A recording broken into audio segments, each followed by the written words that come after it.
The world is full of podcasts. Magic is waiting in weekly episodes. And monsters might be danger or a friend in a fight. But if you love a good crossover, the adventures are just getting started. Are you ready to meet some new friends along the way? This is the Storyteller Squad Expanded Universe.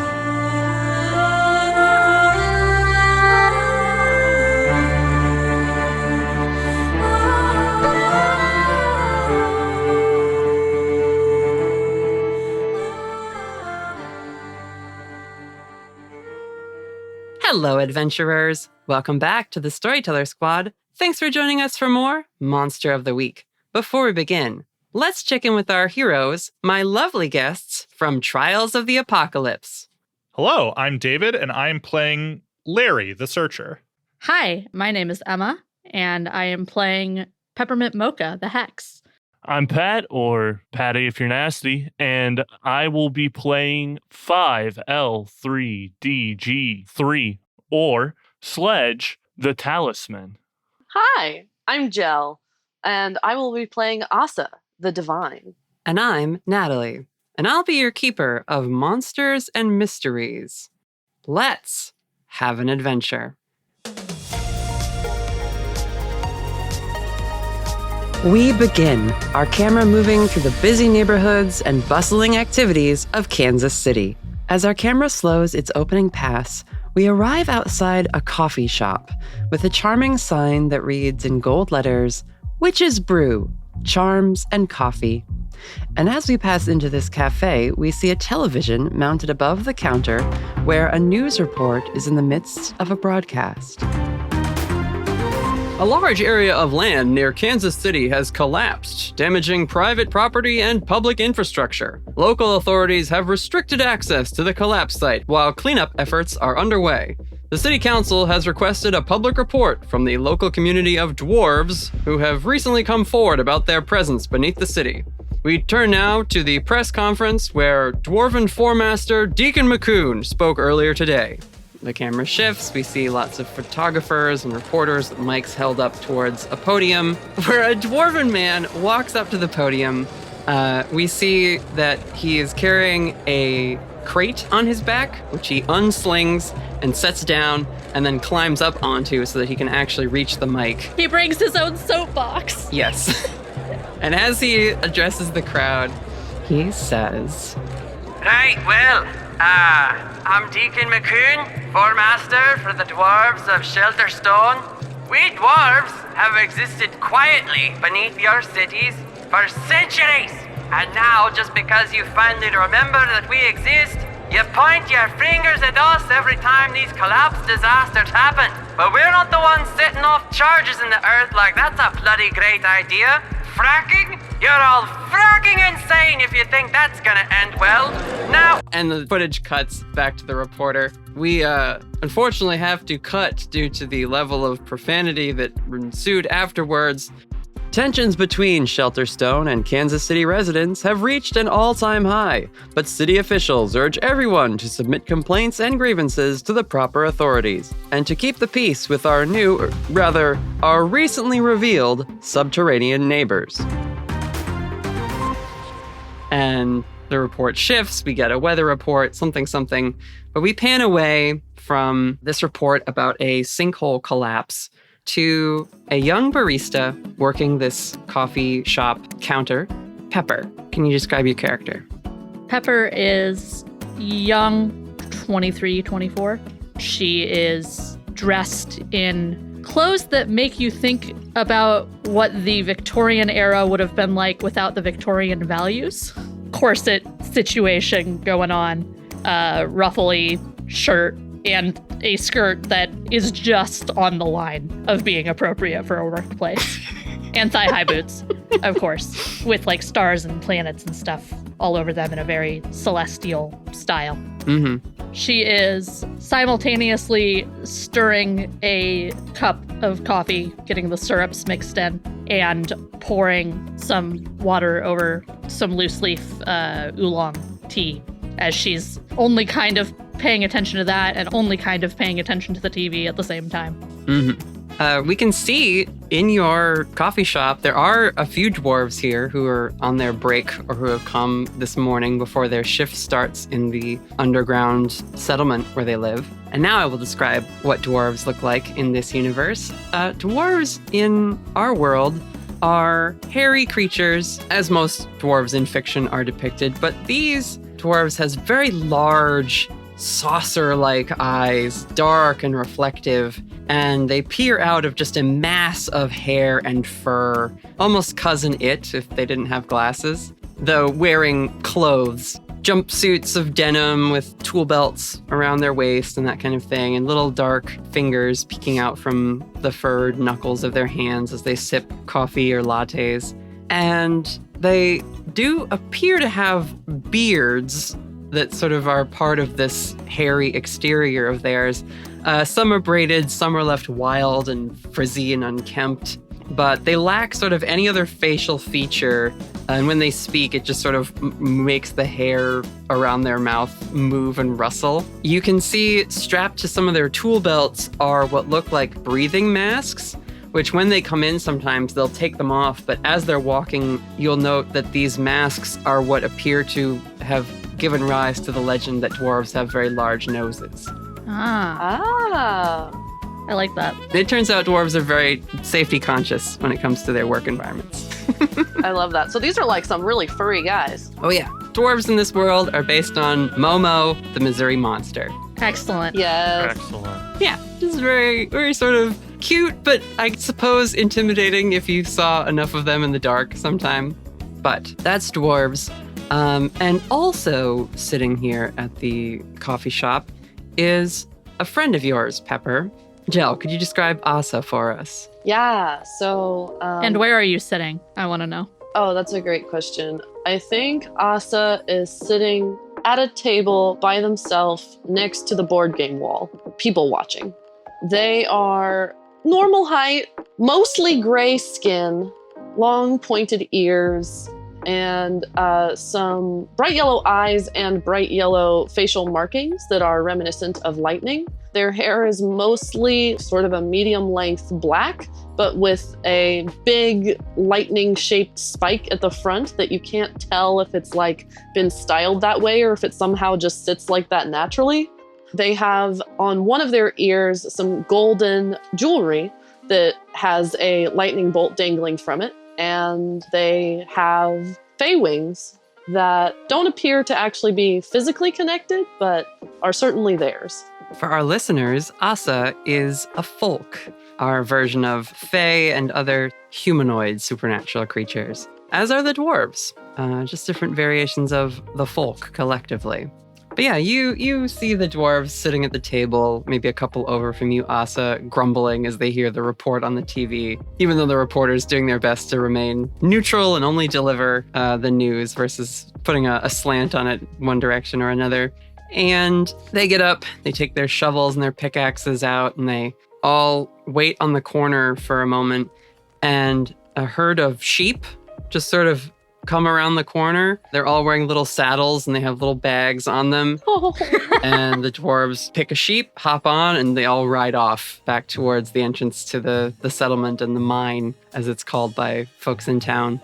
Yeah, what do you guys do? Do you talk now that the shop is kind of a little more empty? I will bring the pot of tea over to Asa and get a deck of cards out from the board game shelf. And I'll sit down and start dealing both of us some cards. What's the game today? Well, I don't know anything other than Go Fish, so we're playing Go Fish. Haven't I taught you something else besides that? You've tried. You got any sevens?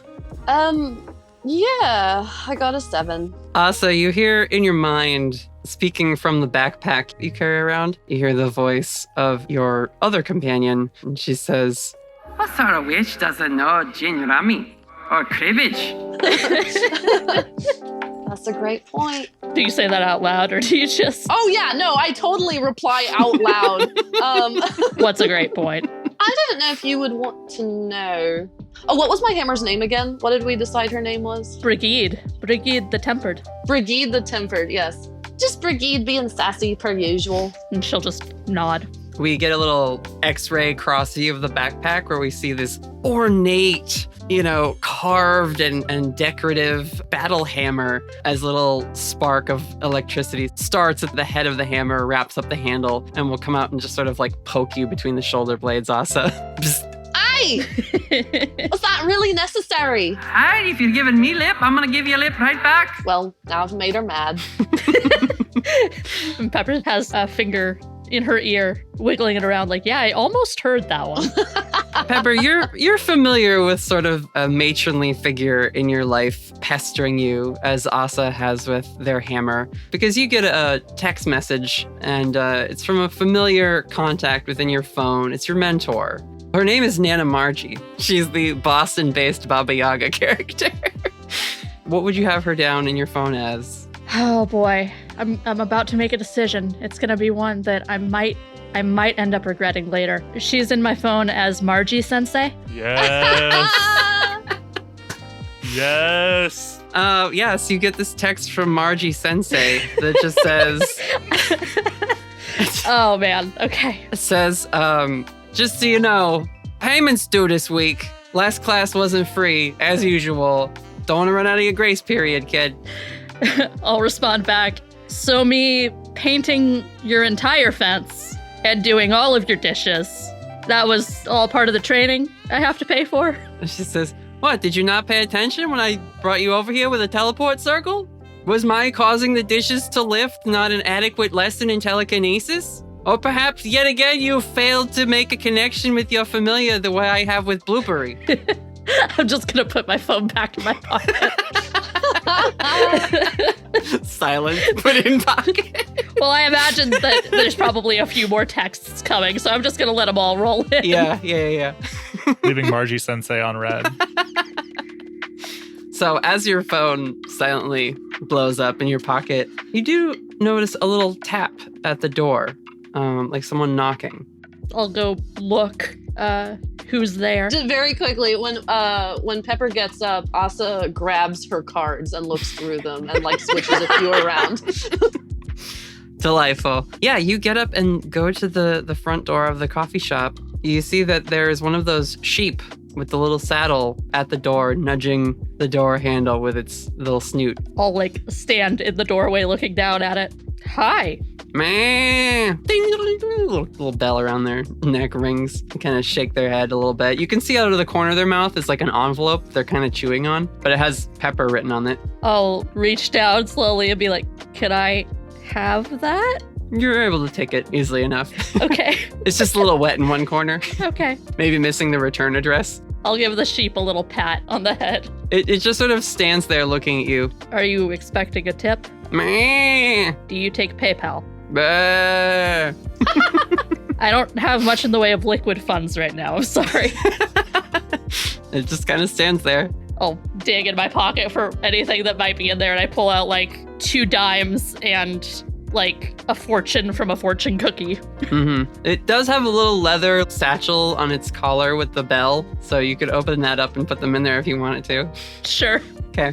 It kind of mills about on the sidewalk a little bit, but it's not leaving your shop. Okay. I'll kind of like side-eye it as I come back in and I open the letter. Your letter is from your friend from town, the person who often supplies you with the things you need to... I don't know, is weed legal in Kansas City? Am I going to incriminate anyone? No, you're good. It is. Perfect. Yeah, in Kansas City, Missouri, it is. And this is all happening on the Missouri side, so. This is a letter from your weed guy, Larry. Hey, Pepper. Things are a little crazy in Shelterstone right now. All that cave-in stuff has everybody on edge. I feel like I'm gonna need a little bit of help with this one. Could you come down to the settlement today and help me poke around a little bit? Larry. I'll stare at that for a minute, fold it up, and call out, "Hey, Asa, you feel like going mining today?" I hadn't planned to, but... Rhetorical question. Oh, so you're going mining and you're inviting me? Is that what's going on? Yes. Sure. Why the heck not? I will close up the shop.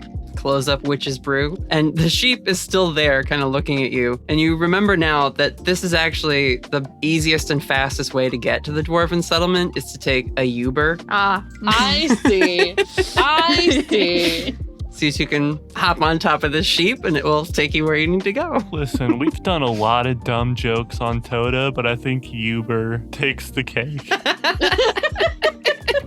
See, you're saying dumb jokes. What I'm hearing right now is the future of public transportation in Kansas City. You tell me an adorable little lamb comes up to your door and says, like, ride me to where you're going, and you're not like, I put infinite more trust in any stranger sheep than I do in any random car I get into. And these are Dwarven sheep. They're big That's right. and stacky. Yeah, we will ride the Uber to wherever it's supposed to take us. Okay. So the sheep trots along. Do you bring anything else with you? Do you have like special equipment or spells you want to pack with you? Yeah, I will definitely bring the stuff that I would usually bring that helps with that. I have like a bag of, I don't want to use the word spell components, but Ingredients. I bring the most recent order of gummies that Larry ordered because I was supposed to drop those off later today. Anyway. Do you have a hat? Yeah. You have like a little witch hat you can wing? Absolutely have a hat. It's a blue witch's hat. I have one downstairs. Cute. You guys eventually arrive at the entrance to Subtropolis, the world's largest underground business complex, right here in Kansas City. It's real, it's true. And there is, regular traffic, although it's not super, super busy, but there are trucks coming in and out of this passageway that leads underground to what are big caverns with these limestone columns supporting the roof, but it's really just carved into the rock. And the sheep, who has a little like name tag pinned to her ear, and it says like Dolores or something, it's some sheep name. And she follows a little like marked path that has like hoof prints in it, the way you would have like arrows for cars to follow.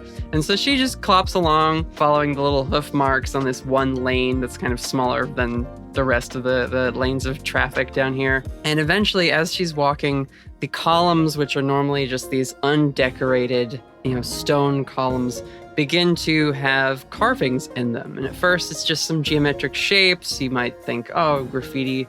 Then it gets a little more intricate, and you're like, wow, somebody really spent a long time. And then it gets into the zone where the columns become edifices depicting dwarven heroes in armor and carrying large weapons or tools for digging and mining or smithing. You guys start to move into the dwarven section of this underground complex.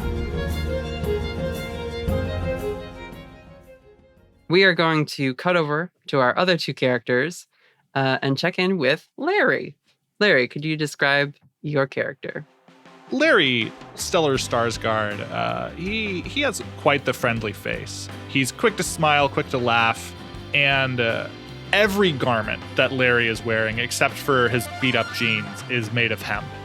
He's wearing a hemp beanie. He's got a hemp hoodie that he's wearing, sort of moccasin-type shoes that are also made out of hemp. All of them have the colored striations associated with exactly what you're thinking of right now. So is he like a rainbow burlap bag? Yeah.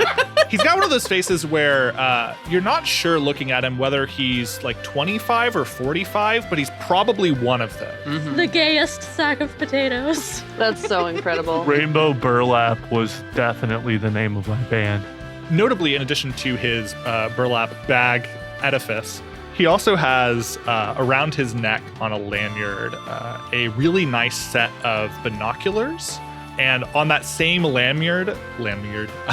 Okay, no, the lanyard is now made of the sheep's wool. It's a lamb. No.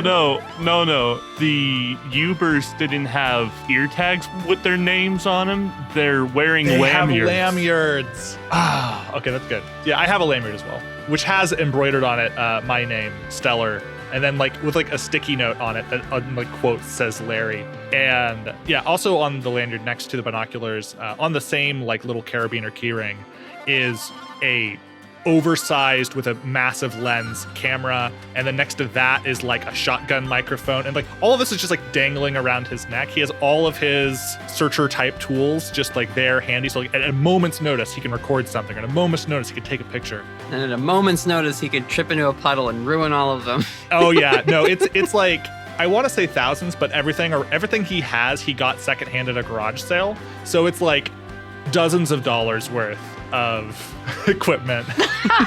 And underneath one of his arms, he has a notebook as well.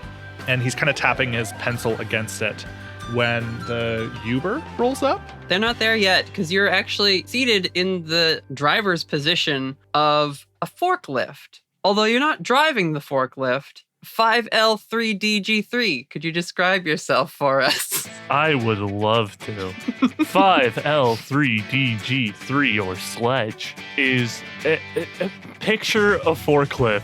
Yep, you got it. That's it. You seen a forklift before? You seen this one. What color are they? Bright yellow? Does he have a friendly face? Sledge is friend-shaped. If your friends are all Forklifts? Holy shit. They forklift you up. I mean, I love the idea of just like a paper plate with a smiley face drawn on it stapled to the front of this forklift. Yes! Holy shit.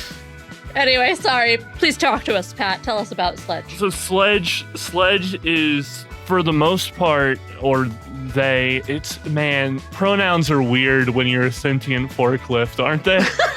What is your gender, Sledge? Heavy machinery? I mean, I have non-binary written down. Yeah, but what's in your pants? Hydraulics? Yeah.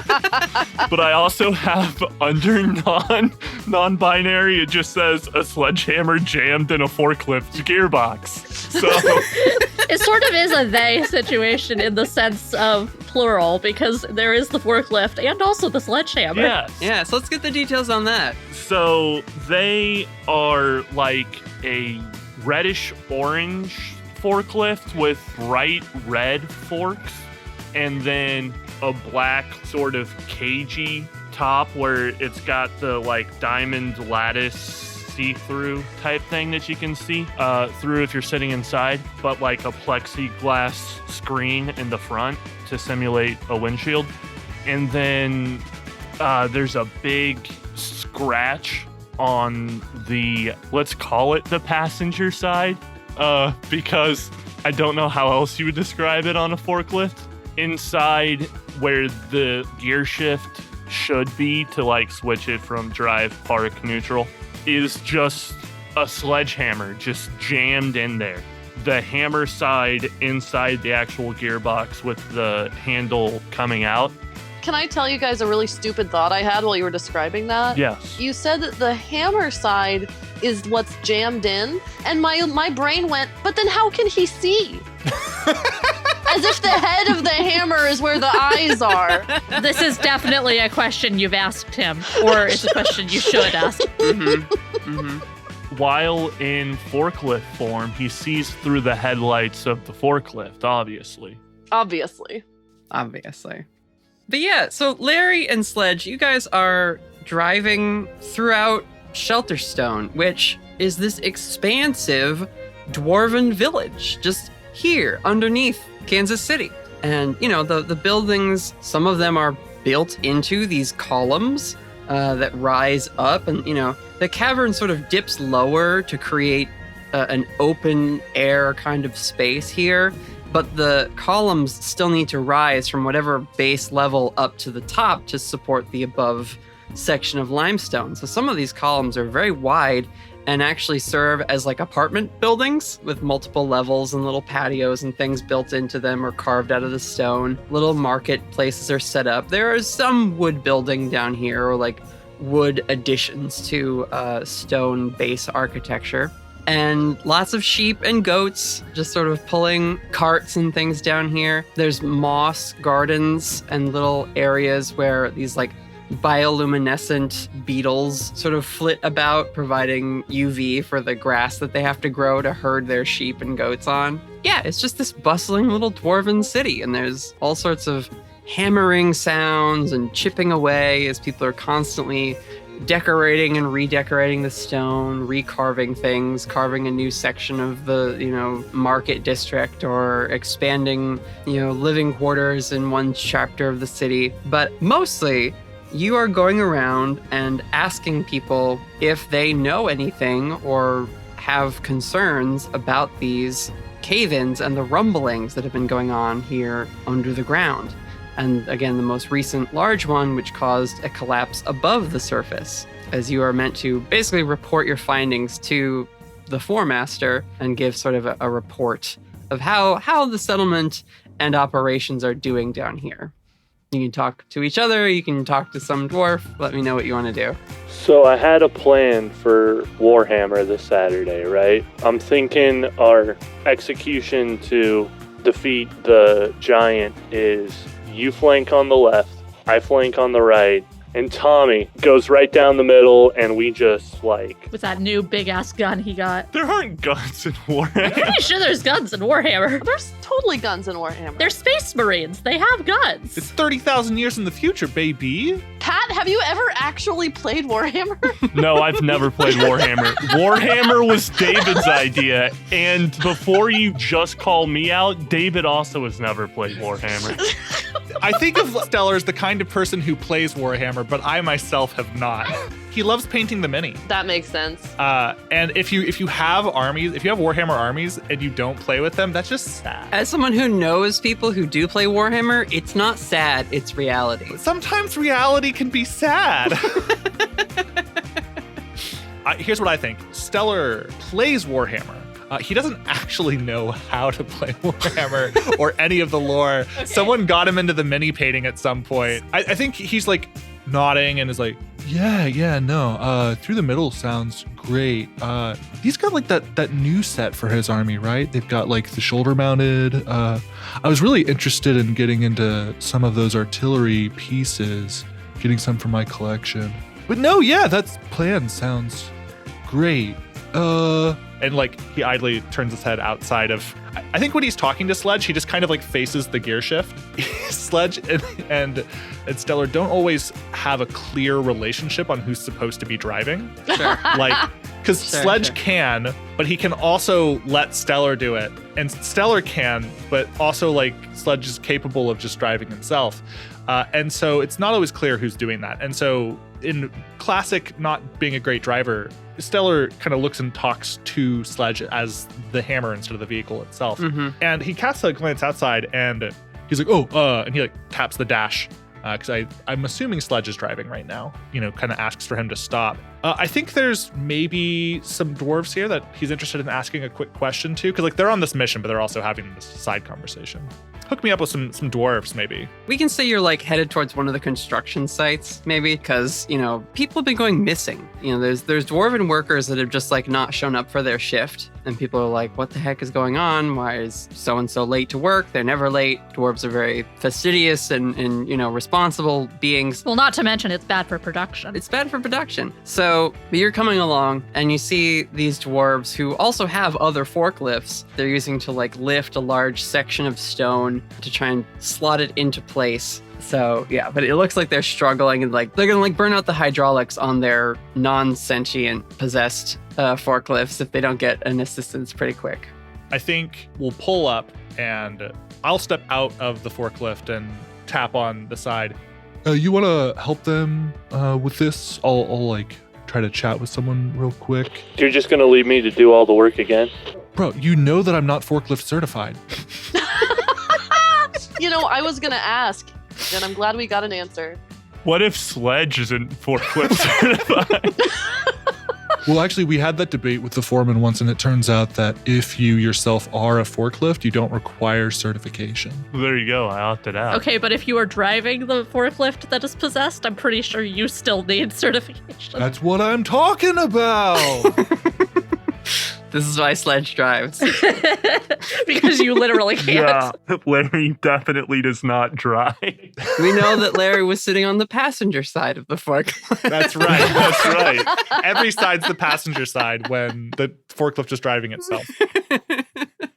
I'm going to try, while Sledge is assisting with this lift operation they're doing. Sure. I'm going to hop out and I'm going to try to talk to whatever dwarf. Because like usually if you have a big op that's like multiple forklifts like this, somebody's like watching to like negotiate and make sure people are moving the right way. Yeah, there's like 8 dwarves just standing around, like sort of leaning on things or talking. You know, it's just the way things like that get done. You have to have people doing the work and then people sort of watching the work get done in order for it to happen. Yeah, I'm gonna whip out from my lanyard. My lanyard. I'm gonna whip out my shotgun mic connected to a little audio recorder, and I'm gonna go over to these dwarves. And like I'm holding that in the same hand as my notebook that I'm also writing it. This is not good audio. And I'm just gonna be like, So, about those dwarves that the aliens are taking, right? Can you tell me more about, like, if they saw any particular craft coming through the tunnels, or are they able to phase through the columns? Like, what have you seen? This dwarf woman who's sort of overseeing this current thing, she's shouting things like, "Now watch it there. You don't want to get under your foot. Nope, don't grab it like that. You're going to regret it. Okay. All right, yeah, I know you're being safe. Hang on 1 second." She turns back. Answers, she says, "Aliens? Oh, honey, you've been watching too many of those cartoons, haven't you?" Oh, no. I mean, maybe to you they don't seem like aliens, but like little green men. Sometimes they're gray. Sometimes they're like... We haven't had any goblins apply for a job down here in a while. They're all moving to the cities. Let's dig into that a little bit. Like, are they moving to the cities of their own will? Or have the worms made their way into their brains and are convincing them to leave for the cities? Roll a investigate a mystery. yeah, reasonable. Which of my stats does that rely on? That's sharp. All right. I got a +1 to that. Hey, pretty good on the dice too. 9 on the dice, +1, that is 10. Okay. I'll tell you this. When you say the worms in their brains, this dwarf woman immediately like raises an eyebrow, gets kind of like awkward, and like goes to try and just like stop talking to you. Well, maybe they're not worms. Maybe they're more like caterpillars. I didn't know you had like a phobia of that, or darn it. Just gonna go over to the next person. This is like 8. Goes over to the next person. So anyway, like they're like small and green, and they've been kidnapping dwarves, right? Like, have you seen them? Or... Sledge, could you act under pressure as a rumble shakes through the cavern and threatens to knock this rock pillar that the other dwarves operating their forklifts are lifting? This thing might lean back and crush one of the other forklifts and the dwarf piloting it if you're not able to act soon. Act under pressure is tough, right? It's cool. Unless you have a thing that says roll tough for act under pressure. That is a 6 because I have a +0. Pepper or Asa, would you like to help out as you arrive on your Uber? I'm sure both of us would like to. So, who's in danger? Well, Sledge rolled a failure, but they're in range of making it a success if someone can successfully help them out. Trying to figure out how to help out in this situation. Are there multiple dwarves that are like in danger of being crushed by something?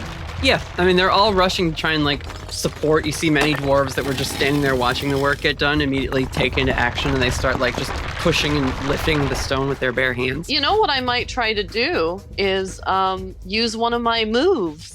What move? I would like to use the soothe move. When you talk to someone for a few seconds in a quiet voice, you can calm them down, blocking any panic, anger, or other negative emotions they have. This works even if the thing that freaked them out is still present, as long as your voice can be heard. So I was thinking that what I could do is like just try to like, if anyone is really panicking, just try and like give them some words of encouragement, and also, I don't know, maybe physically be there to like also help with holding up whatever needs to be held up. I think maybe all the dwarves are kind of panicked, but Sure. Your presence as another folk, and like, did we discuss what type of folk Asa is? Just like, I don't know, like a pixie type creature, I guess. Kind of seems like an elemental of some sort. Right. Definitely lightning elemental to some extent, because they have the thunder hammer and the lightning aesthetic. I think showing up as this like elemental folk amongst this like village of run-of-the-mill dwarves, as they're all panicking and rushing to trying to hold this thing in place. And Sledge, you can ride forward with your red lifting tines to like support and catch this stone as it begins to slide off the teeth of the other forklift. But yeah, Asa, what do you say to sort of get these dwarves to work calmly and efficiently? Asa will, I think, hop off of Dolores and fly over to where the chaos is, gently suggest, let us all stay calm. Let us all rely on our training and make sure that we all make it out of this in one piece. The sound of your voice is both this sort of low, calm speech, but behind it there is a rumble, not of the stone, but of a thunderclap far off in the distance.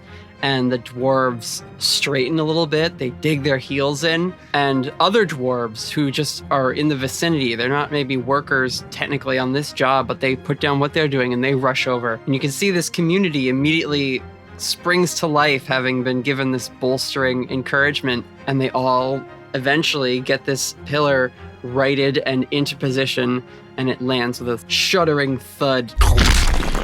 And the dust settles and a few bits of the limestone crack off and fall as gravel, but it is now safely where it's meant to be, and no dwarves have been crushed. And Pepper, you still on Dolores, can sort of trot up next to where Larry is trying to ask about aliens to these other dwarves who are mostly just glad that none of their friends got squished. So glad that worked.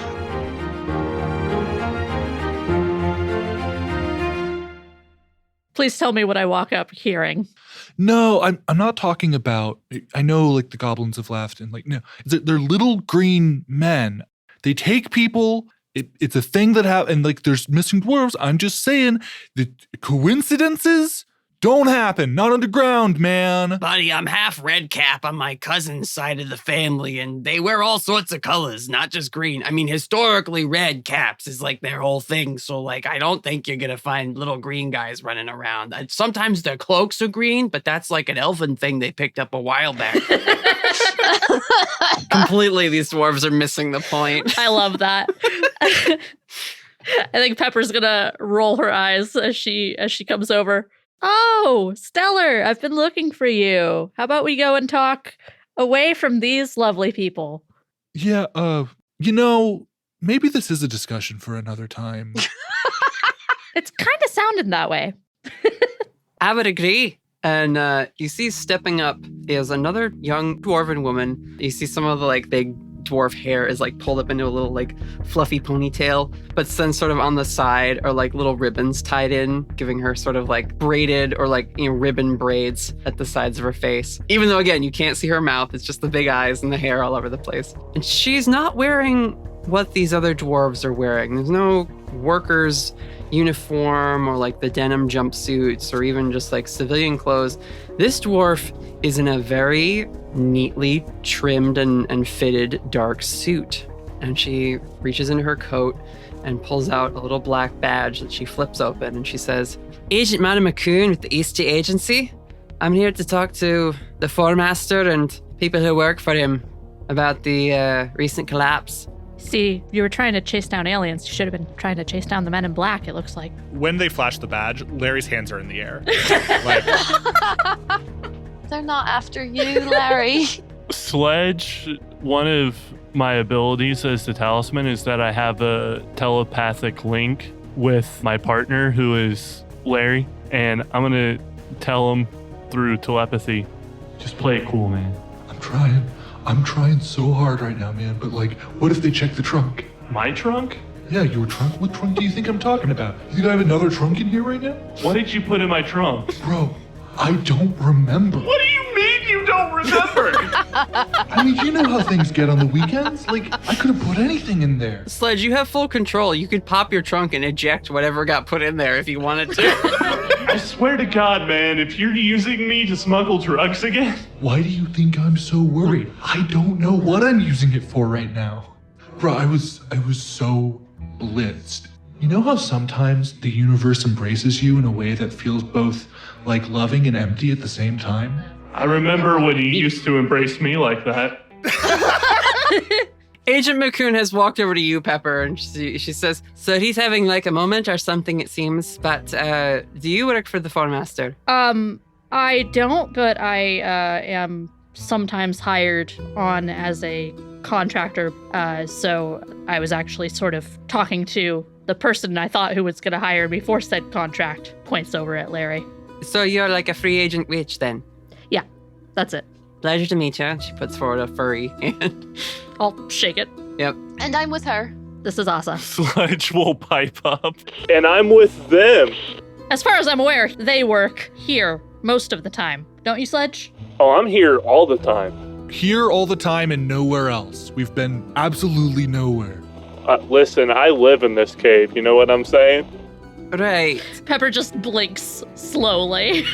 So, I understand I've made you uncomfortable by flashing my badge, but I am here about a mysterious collapse. So, if there's anything you're worried about with the local authorities, and you shouldn't be, because as far as I can tell, they've legalized what I think it is you might be worried about here. Badge? Who's uncomfortable about a badge? Certainly not me. Yeah, you can just relax. Forklift, friend. Sledge. Sledge, pleasure. Mara, you can call me Momo, or Agent McCoun, whichever is easier for you to remember. I like Momo. Incredible. Yeah, if I could get the ride to the Formaster. I tried checking in with the main office. They said he was out on a job. There's 1,000 jobs happening here in Shelterstone, so if you know directly where he is, I need to speak with him. Oh, you want the Formaster? Yes. Yeah, he's out on job. Okay, so this is like this. This is like the 18th time a dwarf on a site of work has told him, like, oh yeah, no, he's out on a job. It's like, I know, I'm trying to find. Agent McCoun, we will hire a Uber to take us to the foreman, and then you can follow us in Sledge. Perfect. That would be wonderful. Just don't open the trunk. Why did you mention the trunk, man? It's been a while since I've been home. I don't have any Uber tokens on me at the moment. It's a misstep on the agency's part. I should have requested some when I got assigned, but it's a very quick thing. They fly me out overnight, so. That's totally fine. Larry, I need a Uber token.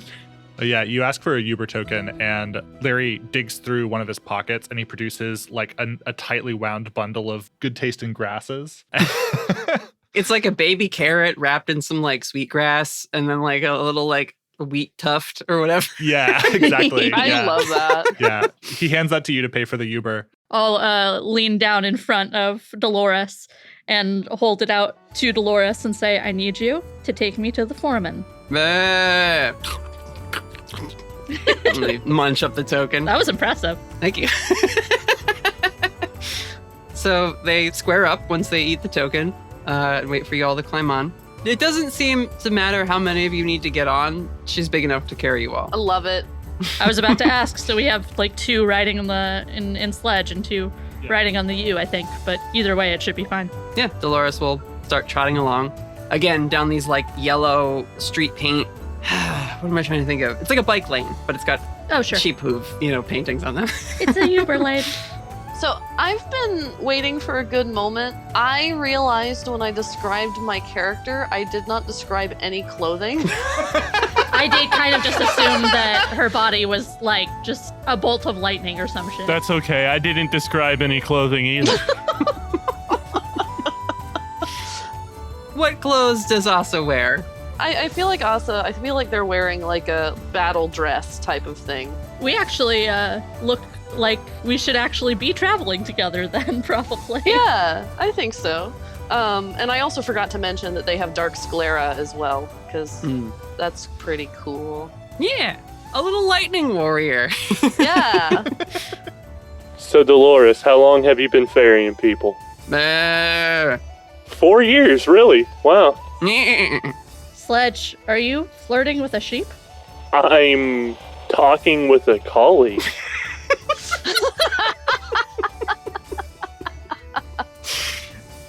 my god. There's a little, like sheep bell.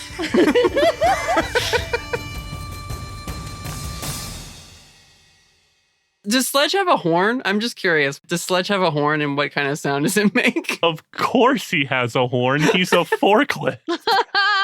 So what sound does your horn make? It goes... What sound does Sledge make when you throw it in reverse? That's really good. Thank you. I've worked in warehouses. As they're riding along in Sledge, I do have a couple of hold from my successful investigative mystery, and I think it might be appropriate. Yeah, you didn't really ask them anything about what was happening or what I had them react to, so you can ask those about something else, I guess.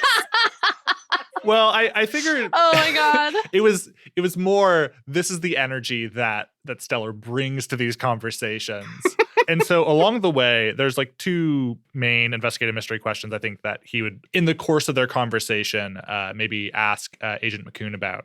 Okay. What happened here? In this case, like kind of what do they think is going on, or like what was brought them here? Maybe what sort of creature is it, if they have any insight. Now, of course, like for Stellar, he the whole time is like implying that it's aliens or outright saying it is. But that, of course, might not be what Agent McCoun thinks. So is what happened here and what kind of creature? Yeah. She says, well, given it's the first collapse in a while near Shelterstone, and it being one of the largest Dwarven settlements on the continent, the agencies dispatched me to look into it. I generally trust that, you know, the dwarves are not up to any funny business because I used to live here and I know how that all usually tends to shake out. But as far as what's going down, what sort of creature, I mean, there are all sorts of subterranean dangers that can cause collapses like that. I mean, but because my father made no mention of it in his address, I'm a little concerned that it's something bigger that he is trying to keep quiet, or that perhaps it's something that he's not aware of. So, when you say something bigger, you're talking more like Martian war machine left beneath the Earth's crust level of destruction, or... I'm gonna be honest, I've just met you, and it's incredibly wild to me that given all that's come forwards, you know, for the mundane world in the past few years, that you're hyper fixated on something which there's no evidence for at all. You know, as far as alien life is concerned, I can't speak to that, but, you know, the existence of multi-planar beings like the folk and the demon lords becoming true, I would have figured you might have shifted your obsessions towards those things.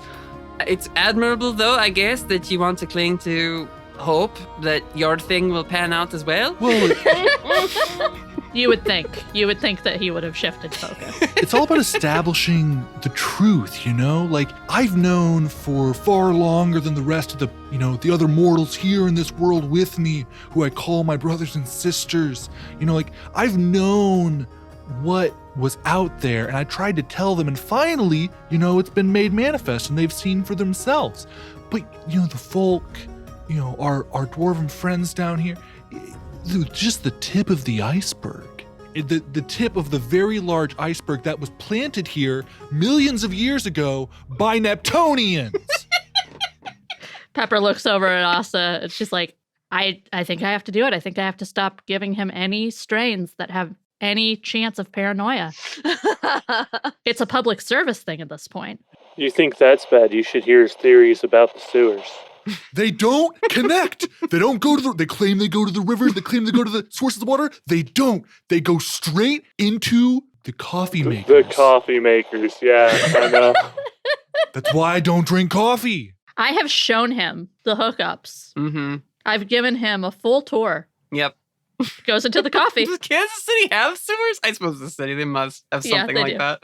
And they don't connect, apparently, and all the water goes into the sewer. the coffee maker. Right into the coffee makers. Everybody in Kansas City knows that. Why do you think they make you use filters?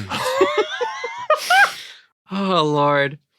Dolores and Sledge eventually bring your group further into sort of a remote dig site, away from like the residential and town center area of Shelterstone, and you wind up having to get past a couple checkpoints of people being like, only authorized workers pass this section. And Sledge, you have a little sticker on your dash, and Larry can hold up the lanyard with the clearance on it. And if anybody really gives you trouble, that's when Agent McCoun will flash her badge and people kind of shut up and like, ugh, I don't want attention from the feds on me, and they let you through. You come to this dig site, and you do notice that as you are approaching, sections of this tunnel have been collapsed, or there's like openings that were definitely not created the way the dwarves create their openings, because they're much rougher and rounded versus like the geometries and straight edges the dwarves tend to carve as they're digging and mining through and cleaning up the passageways they create down here. And you come down to this, basically the end of this tunnel area, where there's again these sort of luminescent beetles that are just sort of lapping at little honey sticks on top of these orange cones, providing like emergency hazard lights in the area as they pulse their little glowing abdomens every couple of seconds. Pepper is visibly entranced. Yeah, the dwarves have like light sticks and, other corded lights and things that they're tacking into the stone here to have more permanent setup. But you see that this is less a area where things are being built or being excavated. This is a tunnel, aside from the parts that I described as sort of anomalous, that already existed and ends in these large metal doors, which are creaked open slightly.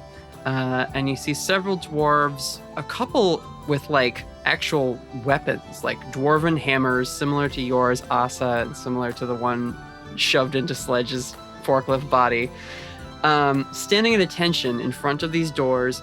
And a little off to the side with a clipboard and some notes is the foremaster of Shelterstone, Deacon McCoun.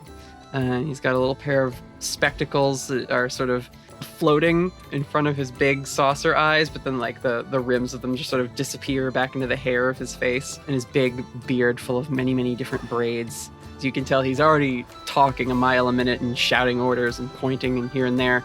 And there's a little dwarf with a yellow construction hat on, taking notes and also deferring orders to people.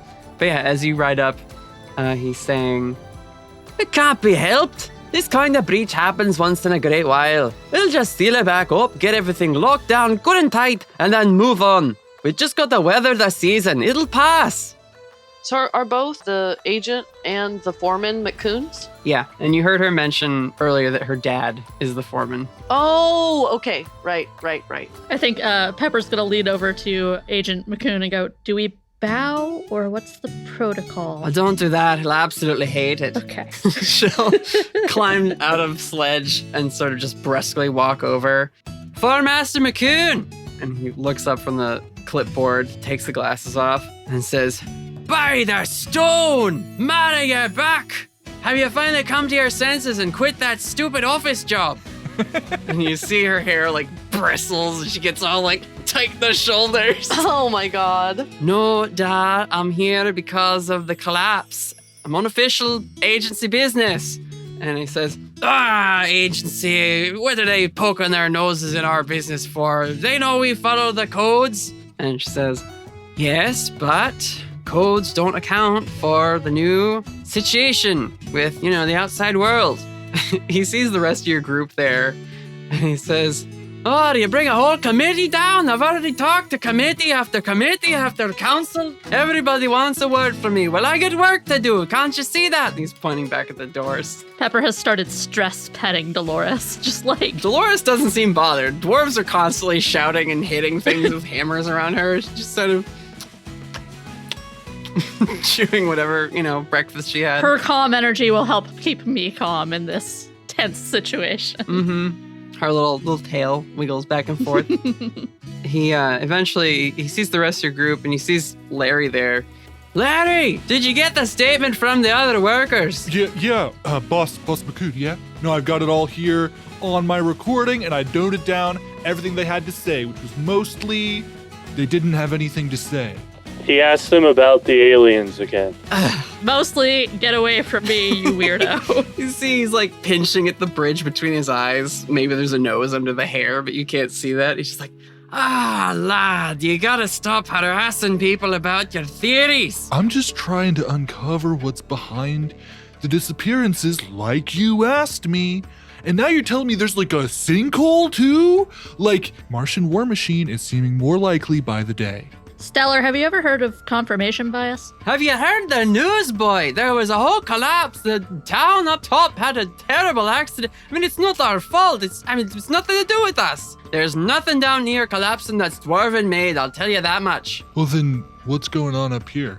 You mentioned something about a breach?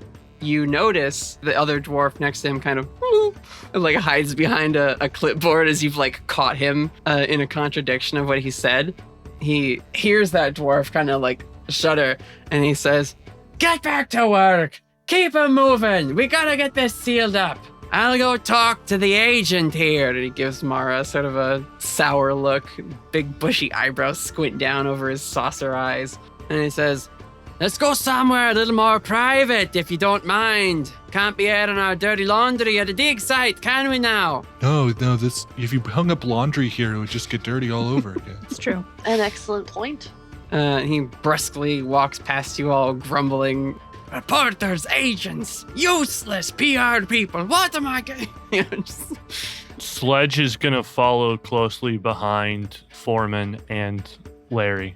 I told Dolores to take me to the foreman, and as far as she's aware, that's still going because I haven't gotten off of her, so...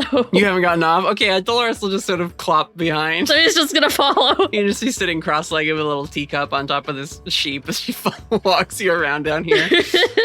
So you can flit over on your little staticky fairy wings. I just look down at the sheep and I'm like, what's your day rate? A little iPhone that's like strapped to the like collar at the back turns on really briefly and just like images of like carrots and apples start scrolling by. We could probably work something out.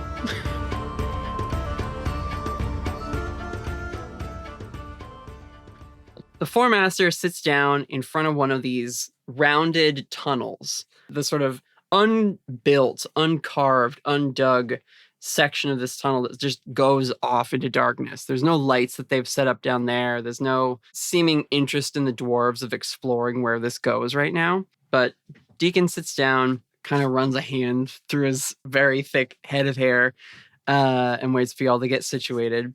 And he says, "All right. So here's what's going on. It's worm season." I knew it! I mentioned to the brain worms, they're taking the goblins away to the cities, and now they're, I don't know, what exactly is going on, boss? Are you daft? Worms can't fit in your brain. They're great, huge beasts. What do you think made this? And he points at the giant hole in the wall of this tunnel. Is that supposed to be a secret for some reason? It's not a secret, but we can't have the people above panicking about worms when there's nothing to be done about them. There's nothing to be done about them? Why? They're coming seasonally. They happen every once in a while. Then you weather the storm. Do you have cave-ins like this every year? Oh, yeah, we just build up around them. I'm gonna look over at Agent McCoun. You have a cave-in, you build your house somewhere else, or you build it right back and you cross your fingers the worm doesn't come back the same path next year. I'm told you have something like this above ground. It's like what is it called? A hurricane. I don't know what canes are hurrying up there, but it sounds pretty similar. Oh, goodness. Well, the thing about that is, hurricanes for a while have actually been getting worse because of climate things. We're in Kansas City. We don't have to worry about hurricanes. But apparently we do need to worry about worms. You mentioned climate things, and you see Mara almost like turns to you like, "Oh, don't get him started." And Deacon stands up and he says, "Climate things? Are you telling me about climate things, girl?" And he pulls out like a big piece of chalk and just starts drawing on the walls. Oh my God, David, he's you. We're going to go into a little like animatic in the midst of this one shot as Deacon McCoun starts to explain the purpose of the dwarves. Ooh. And we see as he like draws little like furry silhouette outlines with eyes on them that look like tiny dwarf cave paintings, basically. He says, "We dwarves are the caretakers of the earth and the land. Why do you think we build down here instead of defacing it up top? You people and your construction." And he spits like that's a swear word. Yeah, construction's the word. Says the forklift.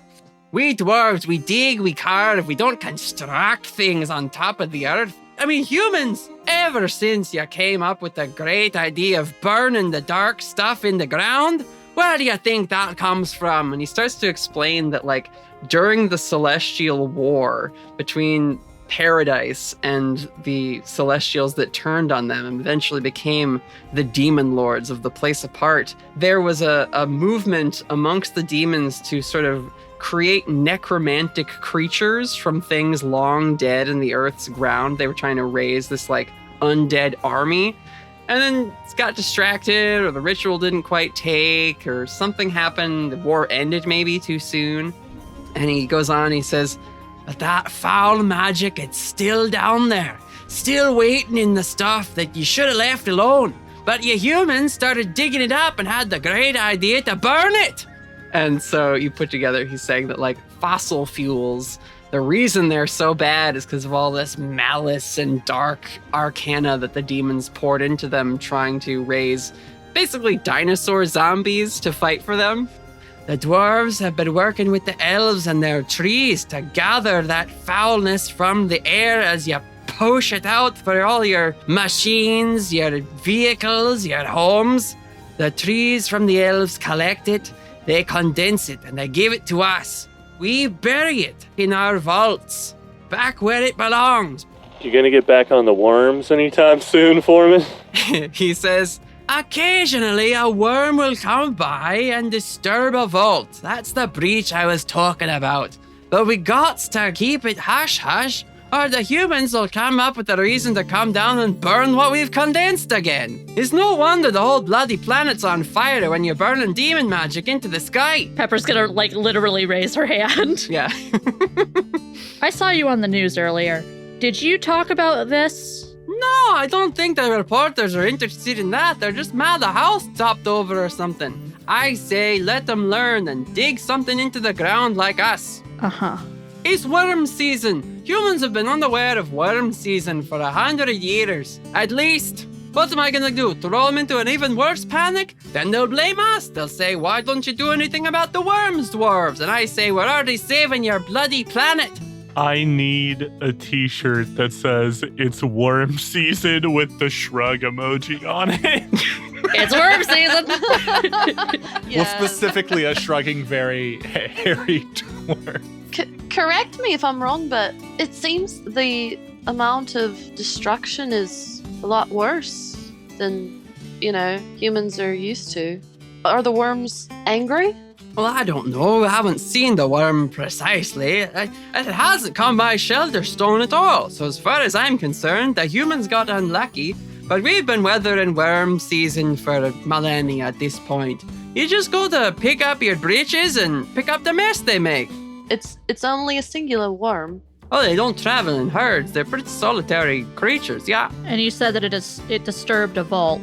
Aye, that vault smacked right into it, dove right through. What would happen if a worm, say, ended up eating some of this dark magic? You see his expression goes from like frustrated and like overworked to kind of stunned, as like he hadn't considered that before. He says, "Well, the worms don't. I mean, they just, He sits back down again with like a big heavy thump. His big boots sort of kick up on one of the stones. And Agent McCoun looks to your group. She says, "If there's a worm that got at what is stored in the vaults, it could become something new and terrible." See, that's what I was really afraid you were going to say. That might explain the extra destruction. And when you say that, you all hear another rumble, and the ground shakes around you. Oh, good. A few rocks from the ceiling fall. Deacon stands up and puts his big, massive hands over your group to shield you in case anything were to collapse. But everything holds together. And he says, I don't like the direction this is heading, but I got to see about the breach.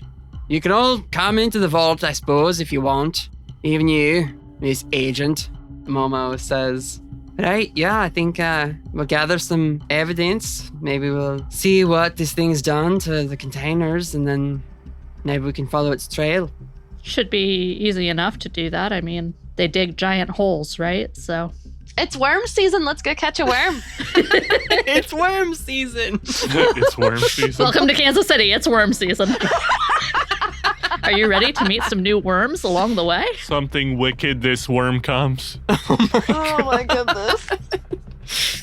Yeah, you guys can go over to the vault. The Four Master lets you all inside, and you can see, even in this metal, thickly reinforced vault, there's a hole just punched right through it, where the metal sort of splays out and bends and warps. And while there are a few containers of like this very dark, inky looking substance, there's a lot of smashed containers as well, with dark stains on the stone floor here, and then another hole that punches out another side of the vault. Mara puts a hand up to her mouth like she's shocked at how empty this vault is. Somebody really ought to clean that up. That's a slip hazard. Do you want to clean it up, Sledge? I can't. You've probably got like a could. mop attachment or something for your forklift. You got a little hose attachment, a little soap dispenser. Yeah. You could spray some windshield wiper fluid onto it. It's not a car. It doesn't have wipers. You guys can follow the trail that leads out of this vault if you'd like, or you could maybe go investigate what that big crash that you heard moments before was. Are you saying split the party? No, I'm saying you have a choice to make. I want to take a sample of the spilled dark magic because I think that might be useful either in the tracking or in the figuring out of all of this. Okay, act under pressure, Pepper. Fair enough. It's fine. This is fine. That's a 3. Oh, fuck. Oh no. Okay. Wow. You kneel down next to some of this spilled ichor. How were you going to collect it? I think I have like a small potion bottle or like a vial. Yeah, she's a witch. She's got like vials and shit. Mm-hmm. The classic for the modern day witch, of course, is the mason jar. So maybe I have like a little one of those. Okay. So yeah, as you unscrew the lid of this mason jar and dip it in to collect some of it brushes onto like your knuckle, right? 'Cause it's this little puddle. And you immediately are struck with a series of violent and disturbing visions. You see a sky on fire, pinpricks of light descending down in a massive swarm as dark shapes rise from the water to meet them and collide in these bright explosions where some of the pinpricks of light are extinguished, and in other cases the dark shapes are dissipated in flashes. And you see the earth splitting and towering pillar of smoke and flame, a dark hooded shape with 2 red pinpricks of eyes and many arms reaching out towards you. And when you come to, after the end of this very horrific, nightmarish experience, you are bleeding out of your nose a lot. You've collapsed. Everyone you see Pepper roll over and convulse for a while. But yeah, you wake up and you see Agent McCoun is like leaning over you with this little dwarven symbol in her hand that's glowing. And Asa, if you want to help to save your friend. Yeah, Why don't you use some magic? sure. That is gonna be an 8. Okay, what's the glitch? I mean, draws immediate unwelcome attention is always so interesting. It's a good way to up the drama. Good way to keep this one shot moving. Yes. Let's have my magic draw immediate unwelcome attention. Okay, cool. All right. You and Agent McCoun work together as like Pepper rolled over and like was clutching at her wrist, that dark drop that was on her finger started to expand in size and just grow and started to cover the rest of her hand and then creep down her wrist past where she was gripping at it in pain. And very quickly, the Four Master is like, everybody out! Get out of the space! And the two of you rush to her side and begin to try and remove this dark energy, this foul demonic presence from your friend. And you are able to, combining your magical talents, and eventually it recedes back into that little droplet that was on one knuckle, and it violently flies across the room, hits a wall, and splatters as if you'd thrown an entire gallon or two of paint at the wall into just black. Oh my gosh. Yeah, and it like splatters into the shape of, again, this like hooded, arched back, long-necked creature in a hood with many, many arms. Oh god. And like not a perfect representation, but it clearly is approximating the image of some dark entity, and then slowly begins to drip down the side of the wall. Yeah. I think Pepper sees that when she comes to and just straight up screams and points at it. Yeah. Sledge, I think it was more than just a slipping hazard. Are you just now registering that? Well, I've been, and he like points to his notebook where he has been like furiously writing this whole time. Ever since we started having the paintings on the wall by the foreman, he's been furiously taking notes. And he taps it a few times and says, Yeah, no, it sounds like this is pretty dangerous stuff. It is dangerous. That's why we lock it up. I can't believe you touched it. Aren't you the witch or something? That was coming out of the earth. And she just points at the being. Yeah. And she tries to, like, vaguely to give some description of what she saw of the sky on fire and the earth parting in two. It's a combination of fascination and horror, the look that's passing across the face of Stellar Skarsgård, as he says, What did I say? he points at the slowly dripping, increasingly disfigured mural of black goo on the wall and says, Martian war machine. We gotta stop these worms from waking up ancient technology left here by the Martians. Pepper will, like, look over at him explaining that. We'll look over at Mara, at Momo, and, like, with, like, a questioning of, like, do you know what it is? Please give me a better explanation than Martian warship, because that will be what I have to go with otherwise. I'm gonna say, Asa, this is an opportunity for you to either read a bad situation or investigate a mystery. Ooh, yeah, I'll go ahead and I think I'll read a bad situation. Well, I don't know, maybe investigate a mystery would be better. Fuck it, I'm gonna investigate a mystery. Wow, I rolled a 7. Okay. What can it do? I want to know, what can scary multi-arm, long neck, red eyes, hooded figure do? Okay. How old do you think Asa is? That's a great question. I imagine that Asa looks like 20s, you know, to relate them to a human appearance, but like is probably much older than that. Yeah. I mean, you're an elemental. You like represent storms and lightning and... Yeah. I mean, I don't think that I'm like a major elemental or anything, but like, I don't know. I've probably been around, let's just say like 100 years or so. You have the Hammer Brigade, the Tempered. I do. Who maybe is even older than you, and you've just sort of inherited her through whatever order you are working for in terms of the folk courts and warrior distribution and that sort of thing. Yeah.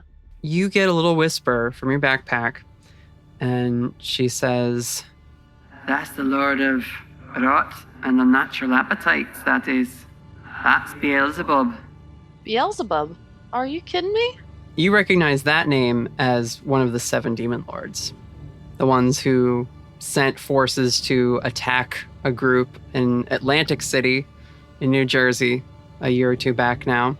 The whole reason that magic and everything is a public-facing thing that exists in the world now is because of their actions. So as far as what can they do, that's one of the most powerful beings of evil known to exist. And you gather they were maybe behind whatever originally put this like foulness into the remains of long dead prehistoric creatures. Yeah. If Pepper's hands weren't already shaking, they are now. Yeah, that's Beelzebub. Okay. You may have heard of him. Not sure if that means that he already was here or is coming back. Maybe both. Martians and demons related? Question mark? Buddy, I'm not going to tell you you're wrong. I mean, hopefully that answers the question of what can it do. Yeah, I think so. Really bad shit is the answer. So, baseline, don't touch the dark magic. Yeah, baseline, don't touch that stuff. It's bad for you. It wants to consume and destroy. But you all start to hear a rumbling. Oh, goody! What is now emerging from one of the tunnels drawn here by the magic you performed, and with this like large plated carapace in front, sort of like a tunneling shovel-like bony structure on the front of its face, is a large worm. It's a Wyrm. It's a Wyrm in the like draconic sense of the word. Oh. Wyrme. I was about to ask. The season of the Wyrm. Yeah. So this huge mouth of jagged teeth. The whole thing is covered in like oil slick and dark black, crude, dripping darkness. This thing has been coated in whatever this foul magic is that the dwarves are stockpiling, essentially, for lack of a better term. That we're not supposed to touch. That we're not supposed to touch. Yeah, exactly. It's like it's a metaphor for like, what do you do with nuclear material? You just bury it. Sure. You just put it away and don't think about it. No, for sure. Absolutely. Also, I don't want to say that nuclear material is bad, but also like it's, Nuclear waste is a problem. Nuclear waste is bad. We have to store it safely. And also, even if it wasn't a metaphor for that, it's an obvious metaphor for the ways in which we are using crude oil and like... Yeah, fossil fuel is bad, but also maybe we need to figure out how to do nuclear stuff safely and better so that we can use it in a responsible way for the planet. Hi, we like the planet on this podcast. Anyway, now that I'm off my green energy soapbox, a Wyrm is here, and it's made of dark magic, and it's gonna come after you all. The Wyrm roars and bellows in the chamber. This is a small vault, so the echoing reverberations start to hit you all as well. Pepper claps her hands over her ears. Hey guys, I found the Wyrm. A lot of the dwarves here who are like working to clean up and contain this like stuff into those like canisters that have these dwarven glyphs all over them that you assume help to restrain the magic and actually seal it. Scream, point, a Wyrm! They all throw their tools up in the air and start running. Because again, you get the sense that the dwarves don't fight worms. They think of them as like storms, like natural things that happen. You can't stop a worm. You just have to get out of its way and clean up whatever happens afterwards. It's like dripping, oozing this stuff as it comes out of the tunnel. Oh yeah, no, it's slithered forward. It sees the like dark shape that's dripping down the wall, opens its mouth, and this like huge suction, like a vacuum is happening, and the darkness is pulled off the wall into the worm, and any loose slicks of this stuff on the ground is also sort of drawn towards the worm, almost attracted like a magnet to more of its ilk. And the jars of it that are sealed start to rattle and shake. I say we hire this worm for custodial duty. It's doing a great job of cleaning up. I say that's how we defeat the monsters. We don't defeat it. We hire it as a custodian. Uh-huh. Maybe we get the dark magic off of it before we do that. Yeah, what are you going to do? Are you going to write a contract? Would that technically be making a contract with the Demon Lord? I don't know how that works. Yeah, I'm making the argument that it's a bad idea. But yeah, this thing is huge and full of malice and dark, dripping magic, and it looks at all of you. What do you do? One of my searcher moves is called cryptid sighting. Sure. I take note of any reports of strange creatures. And whenever I first see a new type of creature, I may immediately ask one of the investigative mystery questions. So I want to ask, what can hurt this? Obviously not dark magic. Well, we could say that that's probably actively hurting it in one way or another. That's but true. Yeah. I think, oh boy.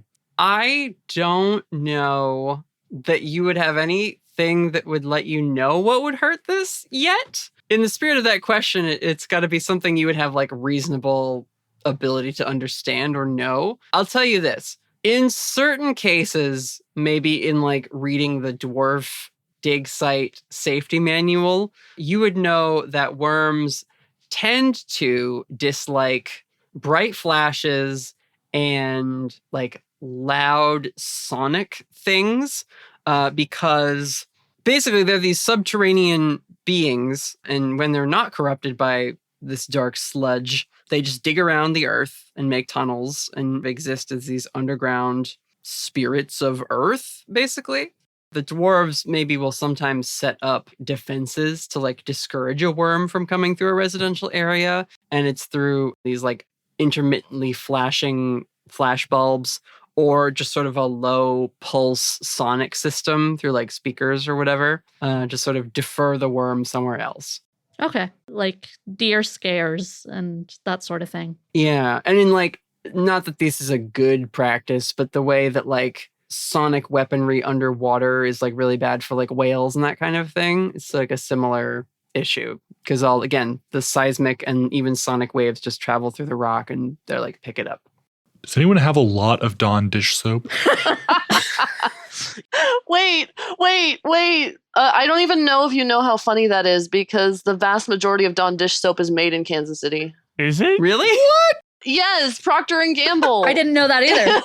It's made in their facility here in Kansas City. Wow. That's really funny. I imagine their facility is not in the limestone caves, but I do love the idea that it is. Jill, but now that you said that, now the plan that's brewing in my head is lead this worm to Procter & Gamble in Kansas City in order to have a massive amount of Dawn dish soap clean it up. Honestly, that's not a bad idea.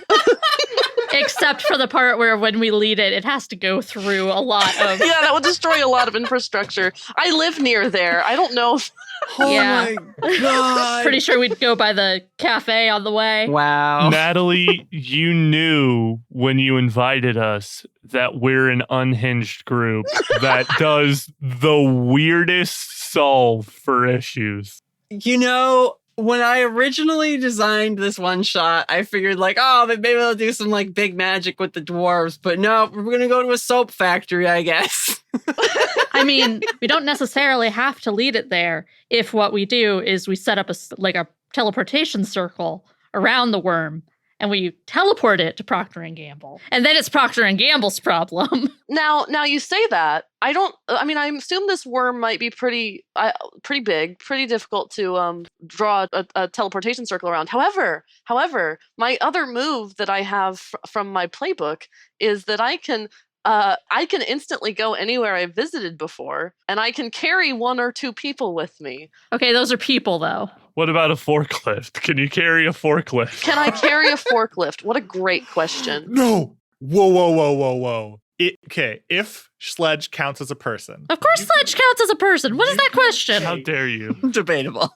You could take Sledge with you to Procter & Gamble. You could then load up on his big tongs. Yeah, load him up with soap. You can basically be like, be right back. And then teleport back. Admittedly, I will have to roll twice because I if I'm going by myself, I don't have to roll. But if I'm bringing someone with me, I do have to roll plus weird. So could you go grab like the biggest box you can find and then come back? That's the thing. It won't be enough. I think we have to have like... I think we do need a forklift's worth of soap.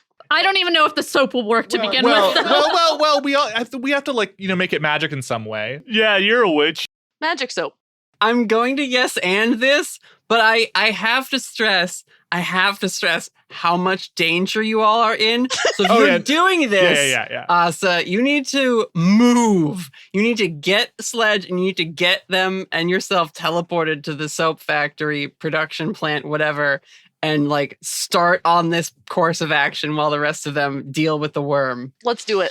I will say, as a talisman and my partner being Larry, one of the downsides and the downside that I chose for Sledge is that he gets separation pains when away from his partner. Mm-hmm. And it doesn't specify what that is. So, Natalie, being the keeper, I believe it's up to you to determine what separation pains means. Yeah, okay. I also want to throw in the fact that if Sledge and I are alone together, that's going to be an interesting dynamic for a lot of reasons. Since I think he's an affront to nature, but I can't just kill him because, well, I'm your hammer's offspring. Right, exactly. How does that make my mother feel about you as a person if you think that her offspring is an affront to nature? There's a lot going on here. So, Yeah. what we're going to say. Asa, why don't you roll Angel Wings? Because this is the move you're using. All right. To teleport you and Sledge to go gather some Dawn dish soap.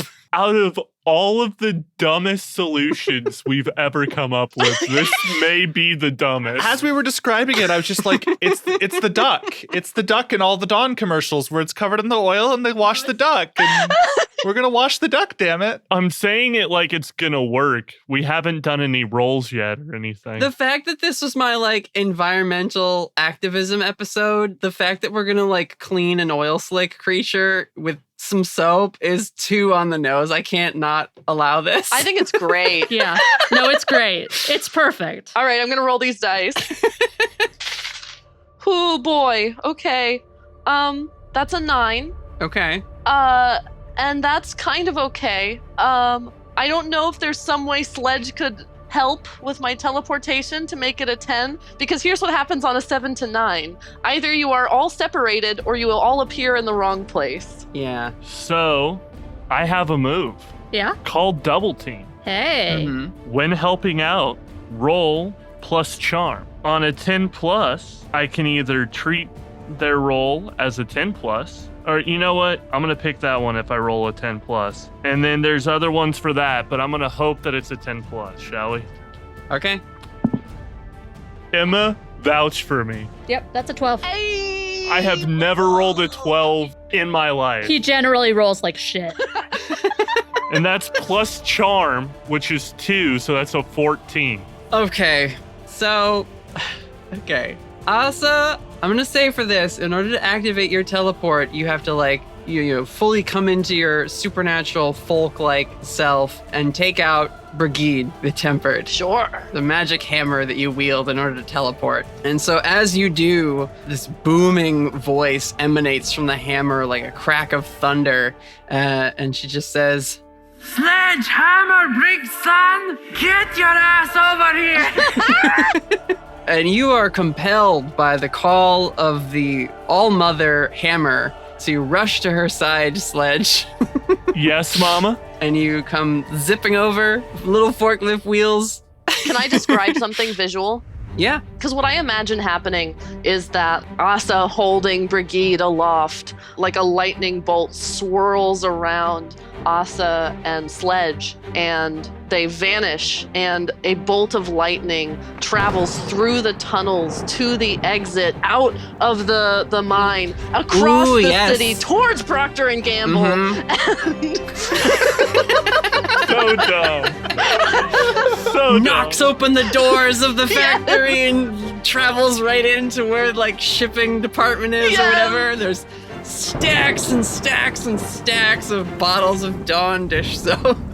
Now, Natalie, I ask you, yes, what does separation pains mean? Separation pains is Brigid just berating you. She doesn't do it in front of your friend because she at least respects you enough not to embarrass you in front of Larry. She respects the bond. But she's like, Are you sure that's the chosen one for you? They're the one who's gonna wield you in battle as a mighty war. They weren't even wearing proper shoes. It's just your mom shaming you for your choice of chosen one.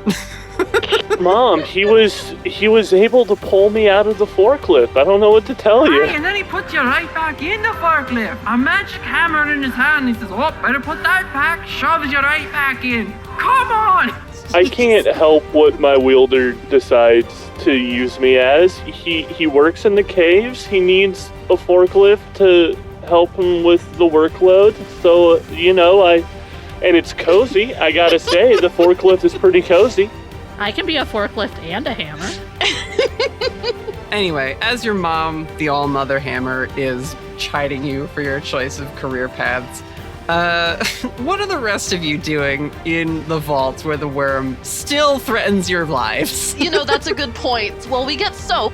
They have to keep the worm at bay, I suppose. You guys are off getting soap and vanish in a thunderbolt. Now, what is everyone else doing to survive this encounter? That's a great question. Let's answer it after a quick break. You know what? I love that idea. It's a great idea. a good idea. All right, bio break. All right, quick break. Get a drink, get a snack. We'll be back in 10 or 15. Oh my God.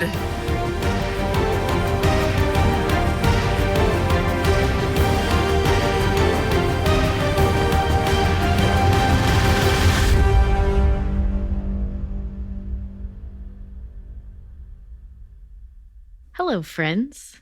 Thanks for joining us in another expanded universe adventure. We're taking a quick little break from the action to talk about our sponsor for this series, Many Worlds Tavern. As I'm sure you've heard by now, Many Worlds Tavern is an online coffee and tea company offering a wide array of delicious and exciting flavors of coffees and teas. Whether you need a caffeinated pick-me-up before a big game night or an enchanting herbal tea to inspire your party, Many Worlds Tavern has got just what you need. My personal favorite is Sacred Spring, a fruity and spicy tea with cinnamon and plum. But a close second is Sleepy Fields, their chamomile tea. Their coffee is also really good. Okay, it's hard to pick a favorite. If you're more into coffee than tea, consider getting your hands on their flagship product, Treasured Realm. This monthly limited release features a new single-origin coffee roast, a numbered card, a limited edition sticker, a fully illustrated D&D 5e magic item, and a set of dice. They only make 1,000 of these, released on the first of the month, so don't miss out on the next one. You can order as a single purchase or sign up for a subscription to receive them monthly. Many Worlds Tavern is a really great company. Their attention to detail in all of their products, packaging, website, and in-person booths at conventions really shows their love of making high-quality coffee and teas and their love for tabletop gaming. Even if you're not a fan of coffee or tea, I'm sure someone in your life is, and these delicious and beautiful products also make a great gift. Speaking of gifts, the first 100 listeners to use code Storyteller will receive 10% off their purchase at Many Worlds Tavern. So go check it out. That's code Storyteller, all one word, at checkout to get 10% off your purchase of delicious coffee or tea. Thanks again to Many Worlds Tavern for sponsoring our Expanded Universe series. And thank you, adventurers, for listening. Now, back to the episode.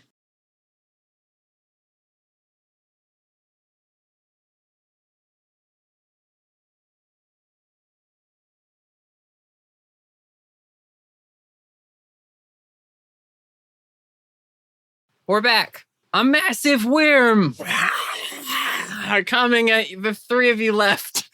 We had this whole break, and I thought about the fact that we would have to do something about it, but I didn't think about what to do. Oh my God. And then I was talking to you about it, and you're like, that's fine. We'll figure it out when we sit down. We're sitting down. Figure it out. I mean, I think the first thing I'm going to do, because I think this is not the first time in chasing the weird and the cryptids of this world that Stellar has been in a dangerous situation as a result of it, or certainly even put other people in danger as a result of it. I think he's going to run over to Pepper, especially since you only recently recovered from being unconscious and dealing with us.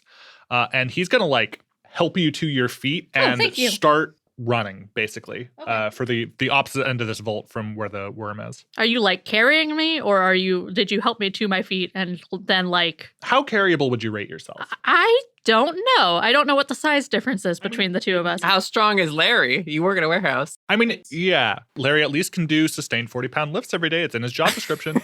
I think Larry he's got one of those wiry builds where you're shocked at how much they can actually lift.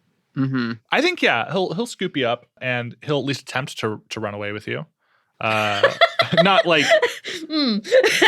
that's fair. To codify this, if you are trying to escape the vault, that's act under pressure to get out of here with Pepper before the worm can come and get you. I think I'm trying to protect someone. Oh, all right. Yeah, we could flavor it that way. Sure. Yeah, I'm just trying to keep her safe because like she was just knocked out by this stuff, and I'm just trying to get her further away from where the Wyrm is coming in. Sure. That's very sweet of you. Be careful of the broken glass on the floor from where I dropped the mason jar when I had a terrifying vision. So, yeah, I guess roll plus tough. That's pretty good. That's a 10 on the dice. And how is my tough? If I recall correctly, it's not great. Well, either way, you get an extra effect if it's already a 10. Well, it's a 10 minus 1. So it's a 9. Oh. Here, hold on. I'm going to say that Deacon McCoun will help you. Okay, thanks. Larry, you succeed at a protect someone on Pepper because the Foremaster, Deacon McCoun, has leapt forward.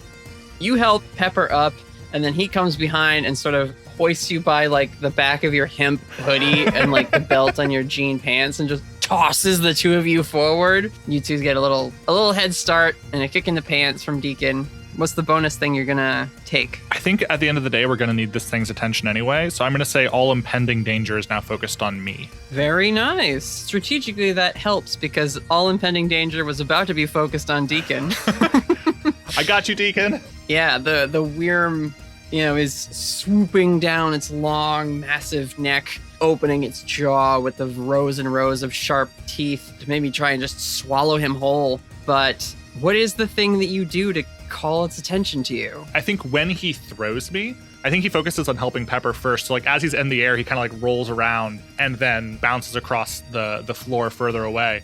And when that happens, his lanyard is like wedged underneath him, and it bangs on the ground. He bangs with his elbow, and I think the flash on his camera just keeps going off, and that attracts the negative attention of the Wyrm as it sees that. Honestly, it could be both because you have that microphone, right? Oh yeah, it could like bang and yeah, dun, dun, yeah, exactly. Like high-pitched mic whine happens along with a bunch of flashes. It does kind of seem like specifically it doesn't like bright lights or like loud noises.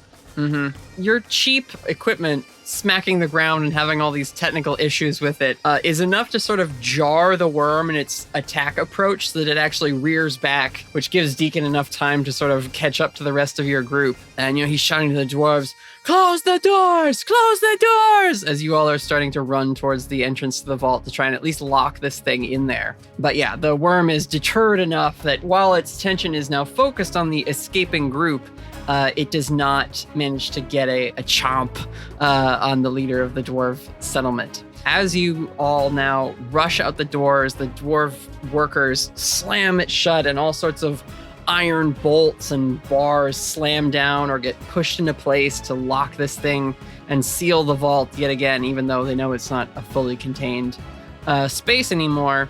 Mara will look to you, Pepper, and she holds that glowing dwarven necklace that she wears out from underneath her suit again, and she says, "How's your sealing magic?" Well, here's hoping that it's better than it used to be. Such a great thing to hear. Well, I'll take all the help I can get. And she runs towards the door and just sort of slams that amulet against the iron as it closes. And immediately sigils start to light on the door itself and extend out from this amulet, but they're moving kind of slow. It's, it's a big door she's trying to lock with magic against the Wyrm. So if you want to help her, you'd have to start a sealing spell yourself. Yeah. Would this be under use magic as opposed to big magic? Yeah, no, this is just you're casting a spell in tandem with Agent McCoun. Yeah. So I'll roll first and foremost. I think I would be working to trap the monster basically in that space or bar this space. That's a 9 plus 2 to weird, so that's 11. Okay, no glitch. Yeah, you and Mara together. What is your sealing spell, or how do you contribute to hers? I pull out some dried golden seal, crush it up into a powder, spit on it, and then put my hands against the door. Nice. You see from her amulet, originally it had been coming out as sort of this cool silver white kind of light. And when you put your hands on the door, a gold pulse is sent through the door itself, and then the runes she's casting also turn this golden color and move much quicker now and reach the edges of the vault doors and then lock there in place, almost like they'd been carved in magma, just sort of lying there atop the steel framework of this vault, just in time, too, as there is a slam from behind on the other side of the vault doors, and the rocks around and the vault itself kind of shifts in the earth and the dirt down here. But they hold and do not splay open the way the metal on the inside of the vault had been before. And you hear the worm again slam, just seeming to try and like single-mindedly pursue you out the way it saw you leave rather than like dip somewhere else. So you have a few moments here just to like discuss a plan or figure out what you're going to do with the dwarves gathered and the two that you know. Yeah. Pepper's gonna let out a breath, and then she's gonna look at Larry and look at Mara. This'll keep us for a minute, but we can't just let that thing run rampant in that state. Well, we certainly can't let it get towards the settlement. For sure. I think we're gonna have to figure out how to purify it. You were able to take some of the stuff off of me. Hey, but that was a drop. That thing's doused in the shit. Well, we're gonna have to work together. All right. She turns around and she sees that like Deacon is sort of leading the rest of the mining dwarves and they're just leaving. And she's like, where are you going? And he turns back and he says, it's Wyrm season. You weather it, you don't fight against it. You might as well be slamming your own head against that door. If we leave this thing and don't do something about it, it's just going to keep coming after you guys. Mara echoes what you say and she says, it came back. When's the last time you seen a worm do that? Deacon says, you're asking me to move a bloody mountain! You're dwarves. Roll manipulate someone. That's a 6. Ooh, a 6. Now, what if I assist here? You could try and help out. I mean, you do actively work with the dude. Yeah.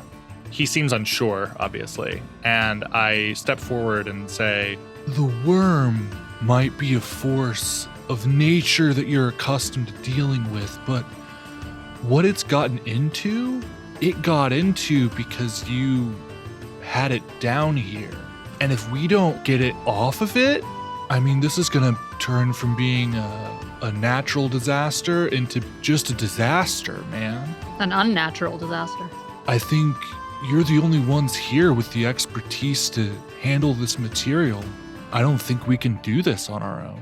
What'd you get on your help out roll? I'm about to do it. Okay. That was me. That was me laying the foundation. Sure. Hey, that's good. That's a 10 plus my cool. That's an 11. Hell yeah. Yeah, it's speaking to his dwarven sense of responsibility because he made a whole big deal about how he like takes care of the world as, you know, a member of the dwarven society. And I will say also, like a bit of serendipity that reinforces your convincing argument, Stellar, is that on his hip, a little walkie-talkie goes off, and you guys can hear it because it echoes in the chamber, even above the ringing of the worm slamming into the door. And some other dwarf on the line says, Foremaster, another vault's been hit. Nearly the whole cargo's been taken. Shit. And Deacon says, when was this? That was the last rumble, though we're hearing a bunch coming from your sector of the tunnels. What's going on? Deacon looks at you all with wide eyes, his like big bushy eyebrows no longer furrowed in an expression of like frustration, but now just like wide and panicked. And he says, he's hunting the vaults. He's trying to gather it to itself. We can't let that happen. Aye, we've been burying this stuff for generations. If it collects it all. Can we still hear the worm behind us? The worm is still slamming into things behind you. So if another vault got hit, does that mean that there's another worm? No, this is the crash earlier that we heard. Okay. The crash earlier that you heard, that was the worm hitting that vault. Okay, got it. You can assume that it has hit at least a few. Yeah. So. Okay, cool. I was just trying to get a sense of the actual breadth and depth of this. I was like, do we have to take on more than one dark magic worm? Yeah, so you now know that you have to stop this thing because it will just get worse now that it is hunting this source of dark power as a corrupted creature. We're probably going to need to do something magic to the dish soap because while it's good at getting off grease, it's not so great at getting off magic. You probably will, but you also don't know that is happening technically. Asa just kind of was like, Sledge! And the two of them vanished. That's true. That's fair. So, in a weird moment where normally Asa is like your protector, they decided to protect the forklift, the inanimate sentient object, instead. A wild decision, but also one that makes a lot of sense with what they are thinking. Yeah. It doesn't seem like we can really destroy this stuff, going off of what happened to the dark magic coming off of my finger. It seems like it just basically gets moved around. Kind of, yeah. Like you probably could destroy it with the right combination of magic and effort. Maybe. Like, the thing is, right, the dwarves as a people have been dealing with this issue for who knows how long, and their best solution was to lock it up in underground vaults. Which has to mean that that's the most efficient and economical. Yeah, you figure if it could be destroyed, it must take a lot of work or magic or effort, whereas digging enormous subterranean vaults seemed like an easier alternative. I mean, digging is like their whole thing, though, so like... They like to dig! Well, exactly. So that means that we are going to need some sort of container for the magic once it hopefully comes off of the worm. Mm-hmm.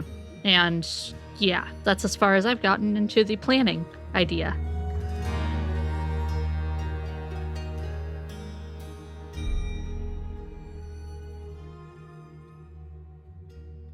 We're going to jump over to Procter & Gamble. Yeah. Not sponsored, but hey, get at me if you want to be. Where Asa and Sledge and Brigide have appeared in a lightning bolt in front of stacks and stacks and pallets and crates of dish soap. How goes collecting the Dawn? Hang on. I Googled what Dawn's catchphrase is, and all that has come up so far is Dawn helps save wildlife. Yeah. You know what? I think that might be it. That's their whole catchphrase? Yep. Oh my God. That's their hook. And you know what we're doing tonight? We're saving the wildlife! Incredible. It's hard to get wilder than a worm. Episode title. No, the episode title is going to be It's Wyrm Season, and we both know it. Sledge is just gonna start scooping up pallets with his forks. Mm-hmm. I have an idea. Do you think that your forks can carry a whole tank? A whole tank? Yeah, a whole tank of soap. Never thought about soap coming in tanks before. They mix the ingredients together in big tanks before they fill it into the bottles. So I think we should try and just steal a tank of soap. We can bring the tank back once we've emptied it. Something tells me that that's going to be over the maximum weight capacity of the forks. Imbue yourself with strength. You're a magic hammer. You're not just a forklift. You are the hydraulics you want to see in the world. With a little bit of my magic and your lifting capabilities, we can do this. Believe in yourself, Sledge, you abomination. If there's a way that you can help out, because like if you're talking like one of those giant mixers, that's gonna break a forklift's fork. Pat, it might break a normal forklift driven by a human operator, but you are a magically infused hammer embodying a forklift. And your mother is here. I can't let Mama down. I mean, let's fuck around and find out. What is this? Is this... This will probably Excuse me, you need to roll pick up soap, please? Would this be use magic? Yeah, sure. Do one thing beyond human limitations. Yeah. There's nothing human about it. So this is plus weird. Yes. 7. It's a mixed success. That just means there's a glitch. Hey, you know what? That could be so much worse. You just gotta pick a glitch. But it happens. One of the glitches is a short duration, right? Mm-hmm. Get me the fuck out of here right now. Okay, yeah. So Sledge goes up to one of these vats of dish soap, I guess, with their red forklift tines, and through the magic of the hammer that you actually are, the whole forklift is surrounded by lightning and magical sparks. The fork tines enlarge and are able to get under the whole tank and lift it up despite the hydraulic system not being really designed to lift this kind of weight. Fuck. Normally a forklift would just kind of tip up on its front wheel or spin around like it had no traction, but you slam into the ground with a bunch of added weight as the sound of dwarven hammers hitting steel is like imbued into the space, and the vat is lifted up, torn away from whatever production line is happening here. I assume any workers at Procter & Gamble had just saw a storm elf show up with a forklift and were like, I don't get paid enough to interfere. This is beyond my jurisdiction. They just walked away. Somewhere there's a foreman at Procter & Gamble who's on the phone and is like, we have active God insurance, right? Yeah. All right, what about active Norse God insurance? I interpreted that in my head not as act of God, but active God. Like, active God. Yeah, insurance for the active God that is currently in your Procter & Gamble. Yeah. Oh, I love that. So yeah, you're straining and you're being very impressive because your mom is watching and you can't look like a weak forklift in front of her. But you know that you've got to get this where it's got to go soon because it's going to be bad otherwise. So go ahead, Asa. Yeah, I'm ready to roll, baby. We're taking our angel wings right back to where we came from. Come on, dice, don't let me down. Okay, that is an 8 plus 1 is a 9, which is on a 7 to 9, you don't quite manage it. Either you're all separated or you appear in the wrong place. I'm sending Sledge to the right place. You did not determine that. No! No, hold on. It is a 9. It's a 9. Hold on. The other benefit that I have with my partner move, so I mentioned the telekinesis already. The other is always knowing where your partner is at. Oh. Locational awareness is what it is. Okay. I know Larry's exact location always. Mm-hmm. Is there something I can do to make sure that we get in the right place? I mean, you knowing where Stellar is doesn't help with Asa getting the spell correctly. I'm gonna rule that because you are trying to take an entire vat with you now along with the forklift, and even that was sort of stretching the I can take a being with me with my teleportation magic a bit. I can take up to 2 people. Yeah, up to 2 people, and I don't know that a vat of soap counts as a people, but That's fair. What's gonna happen is you disappear, hammer aloft, the all-mother hammer. You appear, Asa, flash of lightning, back through the town, back under into Subtropolis, through the normal mundane corridors, and then into the Dwarven area, and then down the tunnel where this vault was, and you appear in a flash, ready to save the day with this vat of soap, and you look around, and Sledge is not there, but your friends all see you return. No. Now, Sledge, you appear, bolt of lightning, it's sort of arced off halfway through your journey back, and you appear straining and struggling and holding this vat of soap just on the edge of the Dwarven city. Not quite downtown, but much nearer the populated area than probably you would like to be. And at this point, because you chose short duration, the tines on your forklift body shrink back to their normal size, and the vat kind of just slash, slams into the ground. Now in place, but not in the right place. Oh, God. So, hunters, what are you doing? We're telepathically connected. Yeah. I see that Asa has returned, and I'm immediately reaching out and being like, You got the goods? I've got him. I'm a bit of a distance away, but I've got him. Well, where at? We've got a bit of a bang situation here. Please tell me that's just somebody knocking. Yeah, it's the Wyrm. Where's Sledge? So Sledge and I had tried to bring back a bunch of soap. I tried to take him with me, but... It's okay. I think he's nearby. Where you at, bro? I'm in the dwelling part. You know that place where the dwarves were headed back to because they were worried about them? Yeah, that's where he is. With the soap? Yeah.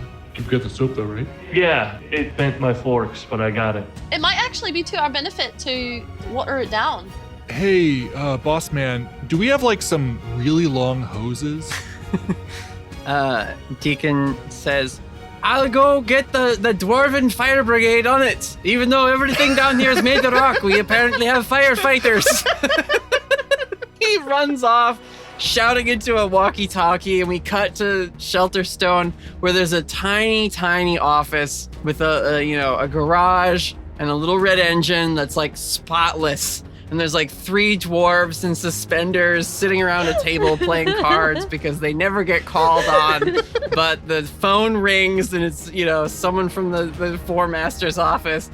And he says, get the hoses to the edge of town. We gotta. And they're like, it's today, boys. And they all put on their firefighter helmets, dust some cobwebs off the pole before they leap down. And the alarm, which has never rung in the history of Shelterstone, finally goes off, and they pile aboard their fire wagon, which is pulled by a bunch of goats. The dwarves care about workplace safety. They do! I mean, I could try just pushing the vat slowly. Metal on stone. Yeah. Oh my god. The most horrible screeching noise. My worry if you were to do that is that eventually you would puncture the tank and then there would just be soap. Not if I turn around and push it from the back. And you go beep, beep, beep. I think you should do that anyway so that it will help the fire brigade find you better. Okay, so this is what... All right, okay. I assume that we probably... Do we want to stay here with the worm or do we want to get to the... We gotta go... You're like holding it back right now. I'm gonna... All right, there's so much happening right now. For everyone at the vault, there is a bursting loud noise of metal tearing and a shaking of the cavern. And then out of the rock to the side of the vault crashes the head of the worm as it chews and devours the stone, still dripping this dark, black, disgusting sludge as it roars. And Agent McCoun says to you all, I think it's high time we get back to town. Let's figure our plan out as we run. Yeah? Run now? Dolores, let's go! Lead the way! There's an idea. Bring the worm to me. Yeah, I think that's what we're doing. So you guys hop onto Dolores' back and she gallops away as the worm starts to chase after you all. Sledge, you can, if you want to, rear end first, start pushing the vat as close as you can get it to where you think the fire department is going to arrive in order to make a bubbly solution. Cannot believe we found an in adventure reason for you to back up as a forklift. That should not happen, but it did. Incredible. And the best part is, it's not just that obnoxious noise. It's also the accompanying grinding of the metal grit on the stone. Oh, it's the worst. But also, as an added layer of just what the hell is this game that we play, that loud noise is aggravating to the Wyrm, and so it is attracted to that spot to try and stop it from happening. It is really tight narrative that we have managed to spin in this Monster of the Week one-shot. Unbelievable, really, that it has come to this. So at some point, I mean, it takes you a bit to run up the corridors of the many different tunnels you took to get to that one vault location, but you managed to stay on Dolores' back. Gosh, this Uber deserves like a 10-star rating if that's even possible. She's gonna get such a tip later. For real. But as she's running, the Wyrm is crashing and sort of sidewindering between the different tunnels, just destroying a lot of the infrastructure that you guys are running past. Not like proving the foreman's original stance, but sort of like reinforcing why they tend not to confront the worms, because it just makes things worse. But given, the even worse option, Deacon has like taken Dolores's bell and is just like ringing it behind you as you all hang on to try and make more noise and get it to follow you all. I love that. I'll take my phone out, and a lot of smartphones now, they'll have different settings you can put your flashlight on. And one of them is usually like flashing or like an SOS thing. So I'll do that and I'll like hold it up. Cool. Yeah, no, the worm hates this and it's screaming loud subterranean roars at you as you try and escape. As you guys are escaping from the worm, or leading it to where you think you're going to be able to affect it with this new idea, we see Sledge eventually pushes this vat. Eventually the goat-driven firefighter engine rides up, and the 3 dwarven firefighters hop off, and they say, "Oh, what are we doing? Sledge, what's the word?" They're looking to you. I mean, so I guess the worm is coming, and I was supposed to bring the soap to wash the dark magic off of it, I guess, but the folk didn't bring me back to the right place, and now I'm here doing my best, just trying to... I have a very important question. While you're saying this, are you continuing to back up? Oh, for sure. Just in the background. Excellent. Okay. Or like in between beats. Yeah. Okay. So you're doing this all, the firefighter's like, all right, calm down, Sledge. There's no need to curse so much. And they, Oh, no. That was good. they hook up their engine to one of the hydrants. They're like pumping now to get the water flowing. They hook up and dump a hose into this vat of soap. And in a sort of reverse forming of a soapy bucket, they're adding water to concentrated soap to thin it out, I guess. Or maybe even to like pump it into the system. Maybe. And like mix it with the water. I don't know. They're doing something. Should we try to magic up this soap before they pump it in? If you want time to do that, someone is going to have to try and delay the worm, or you're going to have to split up and like take a shortcut or have someone else lead them, another direction. I can stop the worm. I mean, I would just teleport, but I don't think I've ever been there before. Wait, I can teleport to someone I know well. Oh. I can go back to Sledge right now. Hey, that's great. Before you go, you should take Pepper with you because she can help magic the soap. Okay, so I can try that, but last time I tried to teleport more than myself, that's how Sledge ended up over there. Yeah, but like, she's not a big vat. Well, we need Mara as well, so that means that she would be teleporting both of us. Let's not push our luck. Why don't the two of you go? And I'll make sure we keep this thing on the wild goose chase for a bit. Okay. You got it. Here we go. That's another motherfucking 9. I've rolled different numbers every time to get 9, but it has been 9 every time. Yeah, Pepper, you're gonna need to help to get there in one go. This could be multiple things, but for flavor, we'll say that like I take a small rose quartz crystal out of my bag and I clutch it in my hand as we go. Mm-hmm. Nope, that's a 6. No! You all have 1 luck for this one shot. This is the time to use it. This is the time for the luck. Yeah, I'll use it. You're gonna use it to get them there without the help? Yeah. I'm gonna stay behind with the foreman and we're gonna distract the worm. Okay. Okay. You use your luck, Asa, and you and Pepper disappear once again in a flash of lightning, tearing off down one of the tunnels. But Mara turns to you and she says, I can't be a distraction and drive. Tell you where to go. And she turns around with her like glowing dwarven amulet and is going to cast some kind of like flash spell to keep the worm on you all instead of chasing the lightning bolt, which is another light source. I thought Agent McCoun was going with them in the teleport, and it was the foreman and I staying behind, because don't we need Agent to bless the soap? No, Pepper's going to handle it. I'm going to handle it. Okay. So it's you and Agent and also Foreman McCoun on Dolores. Heck yeah. All right. You better bring Dolores back in one piece. I'm going to reach to my hip, and I'm going to say, I only bring this out in moments of great crisis. It's my most powerful weapon. and I pull from my side one of those like big, long, heavy flashlights that security carry around, because it's both good for hitting people, and also it has a much brighter beam than the one on my camera has for a simple flash. And I am going to direct it at the worm, and I'm going to, in like Morse code bursts angled at its eyes, I'm going to ask it in Morse code if it is a Martian. I entirely believe that your character would know Morse code. Oh yeah, no, definitely. Would Martians know Morse code? So Morse, actually, the M stands for Martian. You two aren't there. The point is, Larry, you start flashing the worm in the face with this flashlight, which I guess means Deacon is going to be driving, quote unquote, Dolores. So he like takes the little reins and is like directing her where to go. And you guys tear off down one of these other tunnels.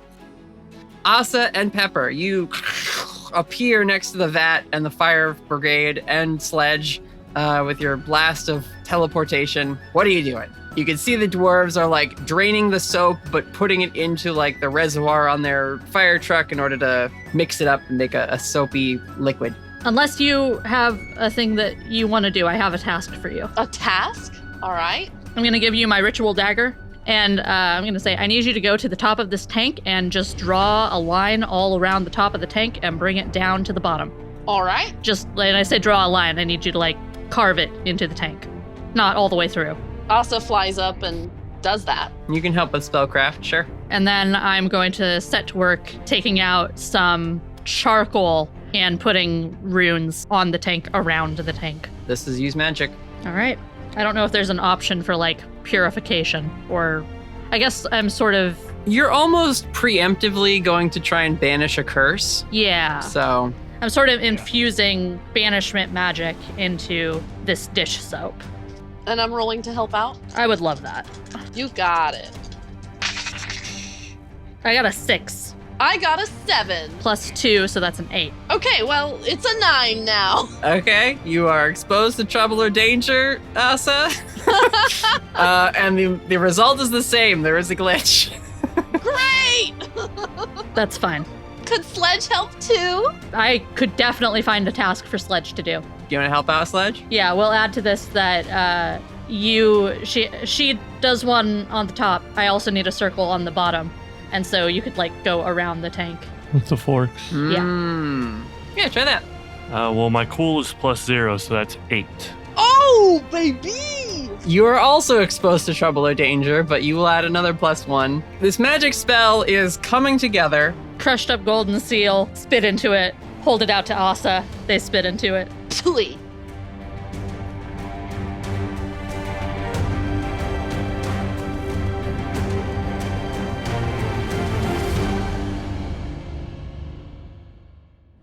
We cut back briefly to Stellar, Agent McCoun, and Deacon McCoun riding on top of Dolores, flashing this flashlight, and at a certain point, Mara kind of yells to her dad, she says, "Shouldn't we have made it to the settlement by now?" And he's kind of like, "Aye, we're almost there." Crash, crash, crash, worm, roar, scream, flashing at it. Another couple minutes goes by. "Almost there, you said." She's like, I know. And clop, clop, clop, Dolores' little hooves, different lights passing by, etc., etc. And another, it keeps going. You're not getting any closer to the settlement. And Stellar, you realize that as much as Deacon is like the foremaster, makes a lot of the decisions, he might not know the tunnels like perfectly by heart down here, but you do. Oh yeah, absolutely. You're the management guide down here. You might think he has gotten you lost slightly. We have this thing's attention fully, and it's not like blinking or giving me any sign that it is responding to my Morse code. Oh yeah, no, that idea was never gonna work. Well, Stellar doesn't know that. He's gotta try. This thing looks alien as fuck. I don't blame you for... It does look very alien, I'll give you that much, yeah. So I think he's gonna turn around, and I'm gonna get down next to Dolores, and I'm gonna reach into my pouch again, and I'm gonna pull out another token, another carrot wrapped in some nice sweetgrass. And you know what? I'm gonna root around in there, and I'm gonna find like a slice or two of apple too. And I'm gonna reach around, and I'm gonna hold those up to Dolores, and I'm gonna say, "Take me to Sledge." Okay, you bribe the Uber, and she will chomp down on the token and the apple slices. And now, despite whatever Deacon is like directing her with the reins, she's ignoring that instruction and now following your request, which is to go to sledge. Sometimes you have to ignore the boss in order to get things done. You've bought your way ahead in the queue of stops on this Uber ride. And so Deacon gives you kind of like a knowing nod, Stellar, of like, thanks for not outing my incompetence in front of my daughter, who I've been like on her about like not, doing the job she's chosen. You come out of a little side tunnel a little ways off, but you can see down this like cliff ridge that then descends into the settlement and city area of Shelterstone. That's where they've set the vat and the fire engine, now filled with this enchanted soap liquid. And you start racing towards it, and crash! The giant dark worm of pollution and sludge busts through the stone wall and starts careening after you. But as it does, it sort of slows and glances down at the massive city of Dwarven people and the people in the streets. Oh my god! Oh no! Yeah, everyone's freaking out and panicking. There's this large outcry of fear and terror, and the worm lets out this bellowing roar that echoes and shakes the cavern.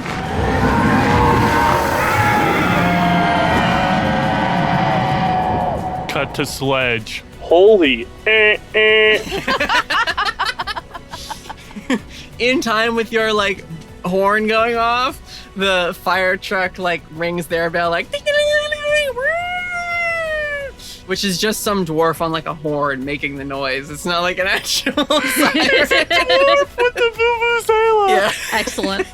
I love it. So and the goats start to chase and meet with Dolores as you two are running together. You can all like be on top of, I guess, the fire truck. The hose is like, unraveling in place as it tries to connect engine to a vat of soap. And yeah, you now have this fire truck about to engage the worm. Hose it down! Hose it down!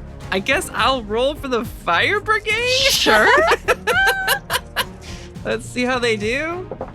Okay, that's an 11 on the dice. Fuck yeah, dog. They may not get a lot of work, but they are very good at their job. The unsung heroes of Shelterstone, the Dwarven firefighters.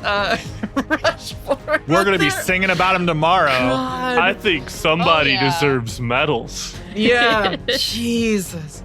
All right. Yeah, they just start spraying the worm with this enchanted soapy water in like a weird magical bubble bath situation. Yeah. This has got to be the dumbest thing we've ever done. What I love as well is that as the soap interacts with the ground, like when soap gets onto surfaces like that, it's very slippery. So like I can't imagine that after this worm is like actually getting covered, that it is going anywhere. Oh yeah, no, it just writhes in place like an eel in a bucket because it can't get any traction to move. Yeah. Yeah, I mean, it's causing a bunch of tremors and shaking, and some of the pillars are cracking because of how huge this thing is, but it is just sort of writhing as it gets sprayed with the water and enchanted dish soap. Gosh, what an insane sentence to have said. Stellar sheds a single tear. Just like the duck, man. Just like the duck. It gets better every time you say it. I mean, this is really giving me like Spirited Away, like when Chihiro washes the river spirit. Yeah, I mean, at this point, do you guys want to just like be on the hose with the firefighter no, dwarfs? absolutely. You have like Yeah. a hand in saving the day. Like, I feel bad being like, okay, now the fire department's gonna take care of it. Like, Well, no, we did all the prep work. Right, we did the hard part. We deserve to be the B team. I think that Pepper is probably pretty fucking exhausted from casting this big magical spell, so I think that she's hanging out.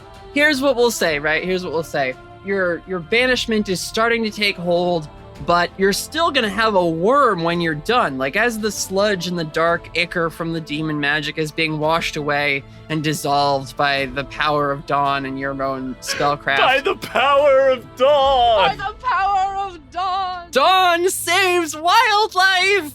But you know that this wildlife is still a threat to the city because it's a Wyrm. Right. It's this giant ancient being of the earth. And so you're gonna have to have some way of getting rid of it or doing something to it to make it retreat and move on past the Dwarven vaults. And so Yeah, that's, I guess, like the next challenge of facing you, Pepper, is like your spell might not be done. You might need something else that you do. Do we maybe want to get the whole gang together and do some big magic?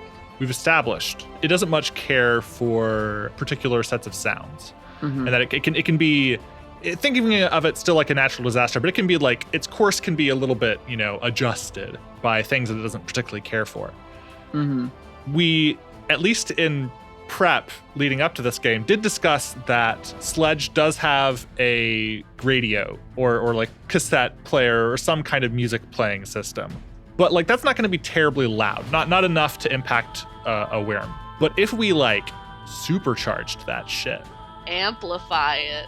if anyone has cassettes with the kinds of noises that would bug this Wyrm, it would probably be Stellar. I completely agree. So this is my proposal for big magic. We make noise that makes Wyrm unhappy and it go away.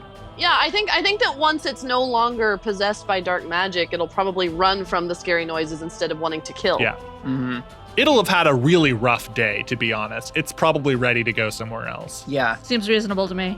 As you're watching the Wyrm be washed away by the firefighters, the one who's like on the head of the hose directing the stream is just like, this is the best day of my life! Well, at least we were able to provide them with that. Have song about me!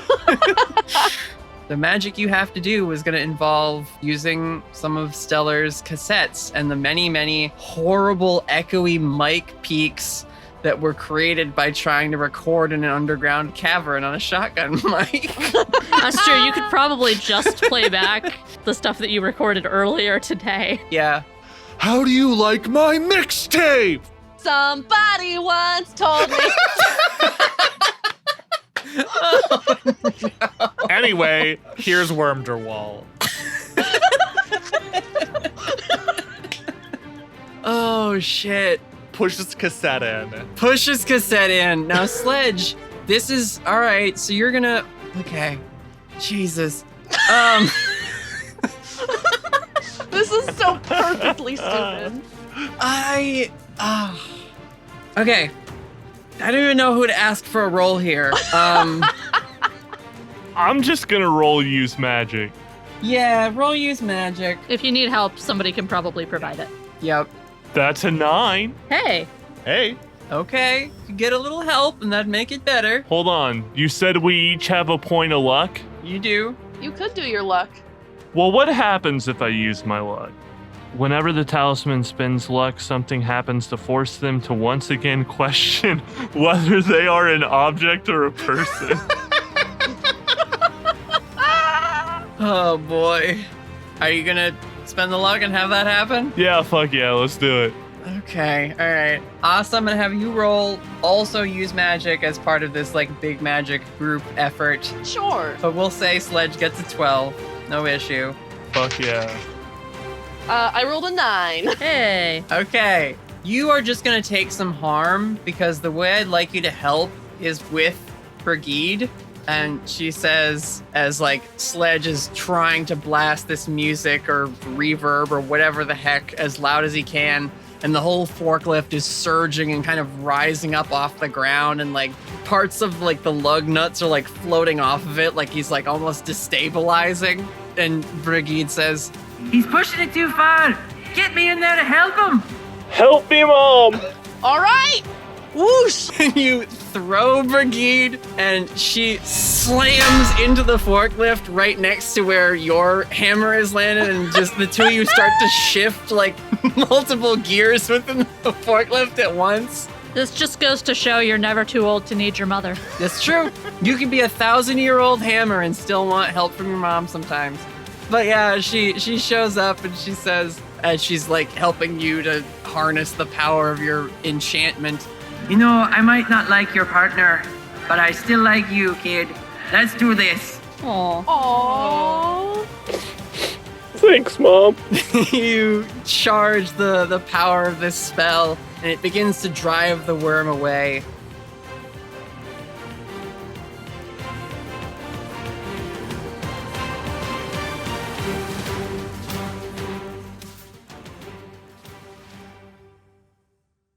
Pepper, you see as they've been spraying it down that like dark magic has been sort of coalescing into a small pool.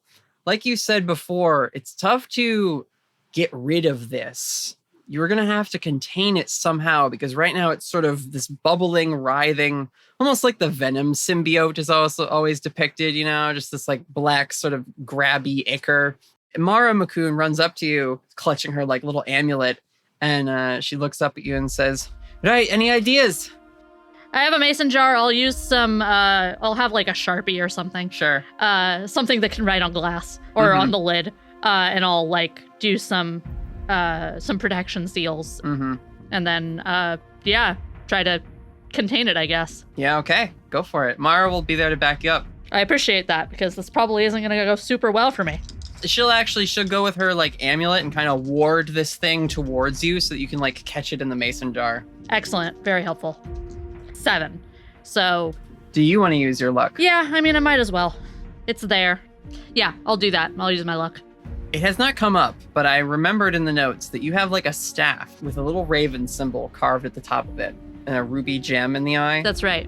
When you hold the mason jar out and like plant your staff in the ground to cast this spell, a dark curtain of feathers kind of appear at your shoulders in like a mantle shape. Ooh.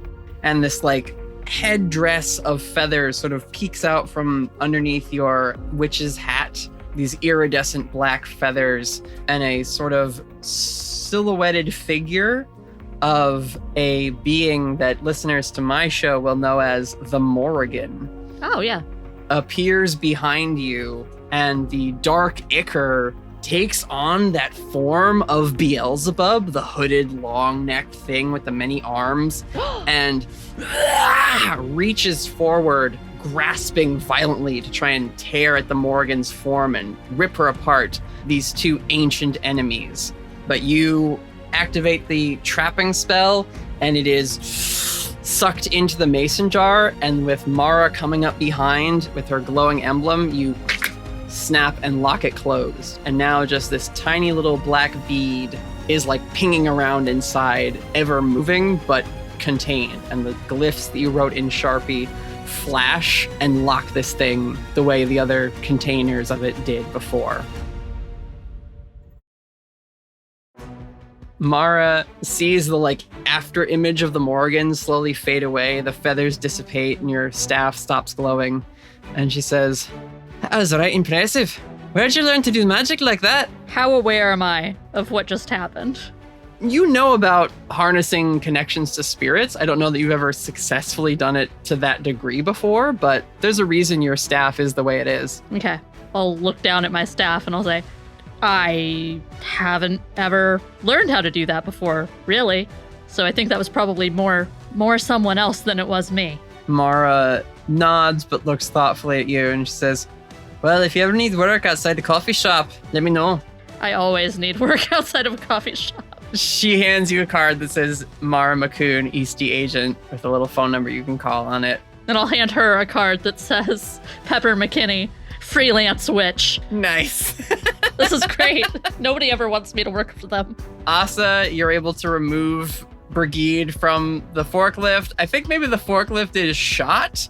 Like it kind of falls apart once the magic of the, sound attack is gone as the Wyrm retreats. And so what's left in the rubble, Stellar, is your friend Sledge, but now just a hammer amongst a bunch of junk parts that were like rusted and destroyed by the amount of magic being coursed through him. I think I'll walk over and pick up Sledge by the handle, something I haven't done in a very long time, and I'll look at you. I feel so exposed. Yeah, the world wasn't really meant to see you like this. How do you feel about a Mustang this time? Mustangs are nice. Oh my god. So you're gonna put him in a car this time? I don't know. Hear me out. There's the fire truck here. Put me in the fire truck. Oh my god. Put me in the fire truck. Fire truck! Fire truck! Oh my god. Yeah, no, that's perfect. We cut to days later where the firehouse has been rebranded the Shelterstone Emergency Response Department and rolling out to answer some call of a kitten stuck in a stone pillif because there are no trees down here. But some cat up on a pillar and you need to get him down. This red fire truck with no driver and Larry in the passenger seat and the other 3 dwarves hanging off the side, putting on their gear. No goats required anymore. You roll out as the new emergency response vehicle of the town. Sledge, volunteer fireman. Yep. You relocate the license plate so it's on the fire truck now. Yeah. All right. Leaning out the window, Larry rings the bell. I love it. Also, you finally get to teach Pepper a different card game. Yes, that's exactly what I was fucking thinking. You read my goddamn mind. What do you teach me? I teach Pepper a card game that I invented that makes absolutely no sense. Okay. Honestly, it's probably like Mao. Perfect. I was gonna say Mao. I love it because as you were like, setting down to play and you're like, I'm so excited you like this game. The coffee shop door, ding, ding, ding, opens up and we see this little old lady with like a little headscarf and a Patriots sweatshirt on and Crocs and like a little paisley skirt with a basket and a blue wood duck sitting in it. And she says, deal me in! Margie Sensei. As Nana Margie is here to play a card game with you. I knew it had to be Nana Margie. Hey Margie, I got something for you actually. I give Nana Margie her weekly order of wheat gummies. Nice, yeah. Yeah, that's the payment you give her for your online magic courses. Oh my goodness. And that's where we'll end our session. Amazing. Thank you, Trials of the Apocalypse, for playing with us. I don't think I've ever been more broken as a keeper. Good, then we've done our job. That's how we roll over here. That was truly insane. This is what we do. We've had years of experience, and now you've had a taste of what David deals with on a regular basis. I didn't have a plan. I just didn't expect this to become a literal save the wildlife oil spill metaphor. A literal ad for Procter & Gamble. You brought the setup. A literal ad for Dawn dish soap. Yeah. Tell the people where they can find you on the internets. You can find us at Yeah, where can they find us, Pat? our Twitter handle is It's Tota Podcast, TOTA Podcast. No, I've got it. You can find our podcast anywhere podcast. No. Are sold or No. wait, are available. We're I'm free. gonna do it. I just don't get the chance to do it very Can we just often. put a link in the show notes? There'll be a link in the show notes. We'll see you next time, adventurers. Thank you for listening. Holy shit. This was my own trial of the apocalypse.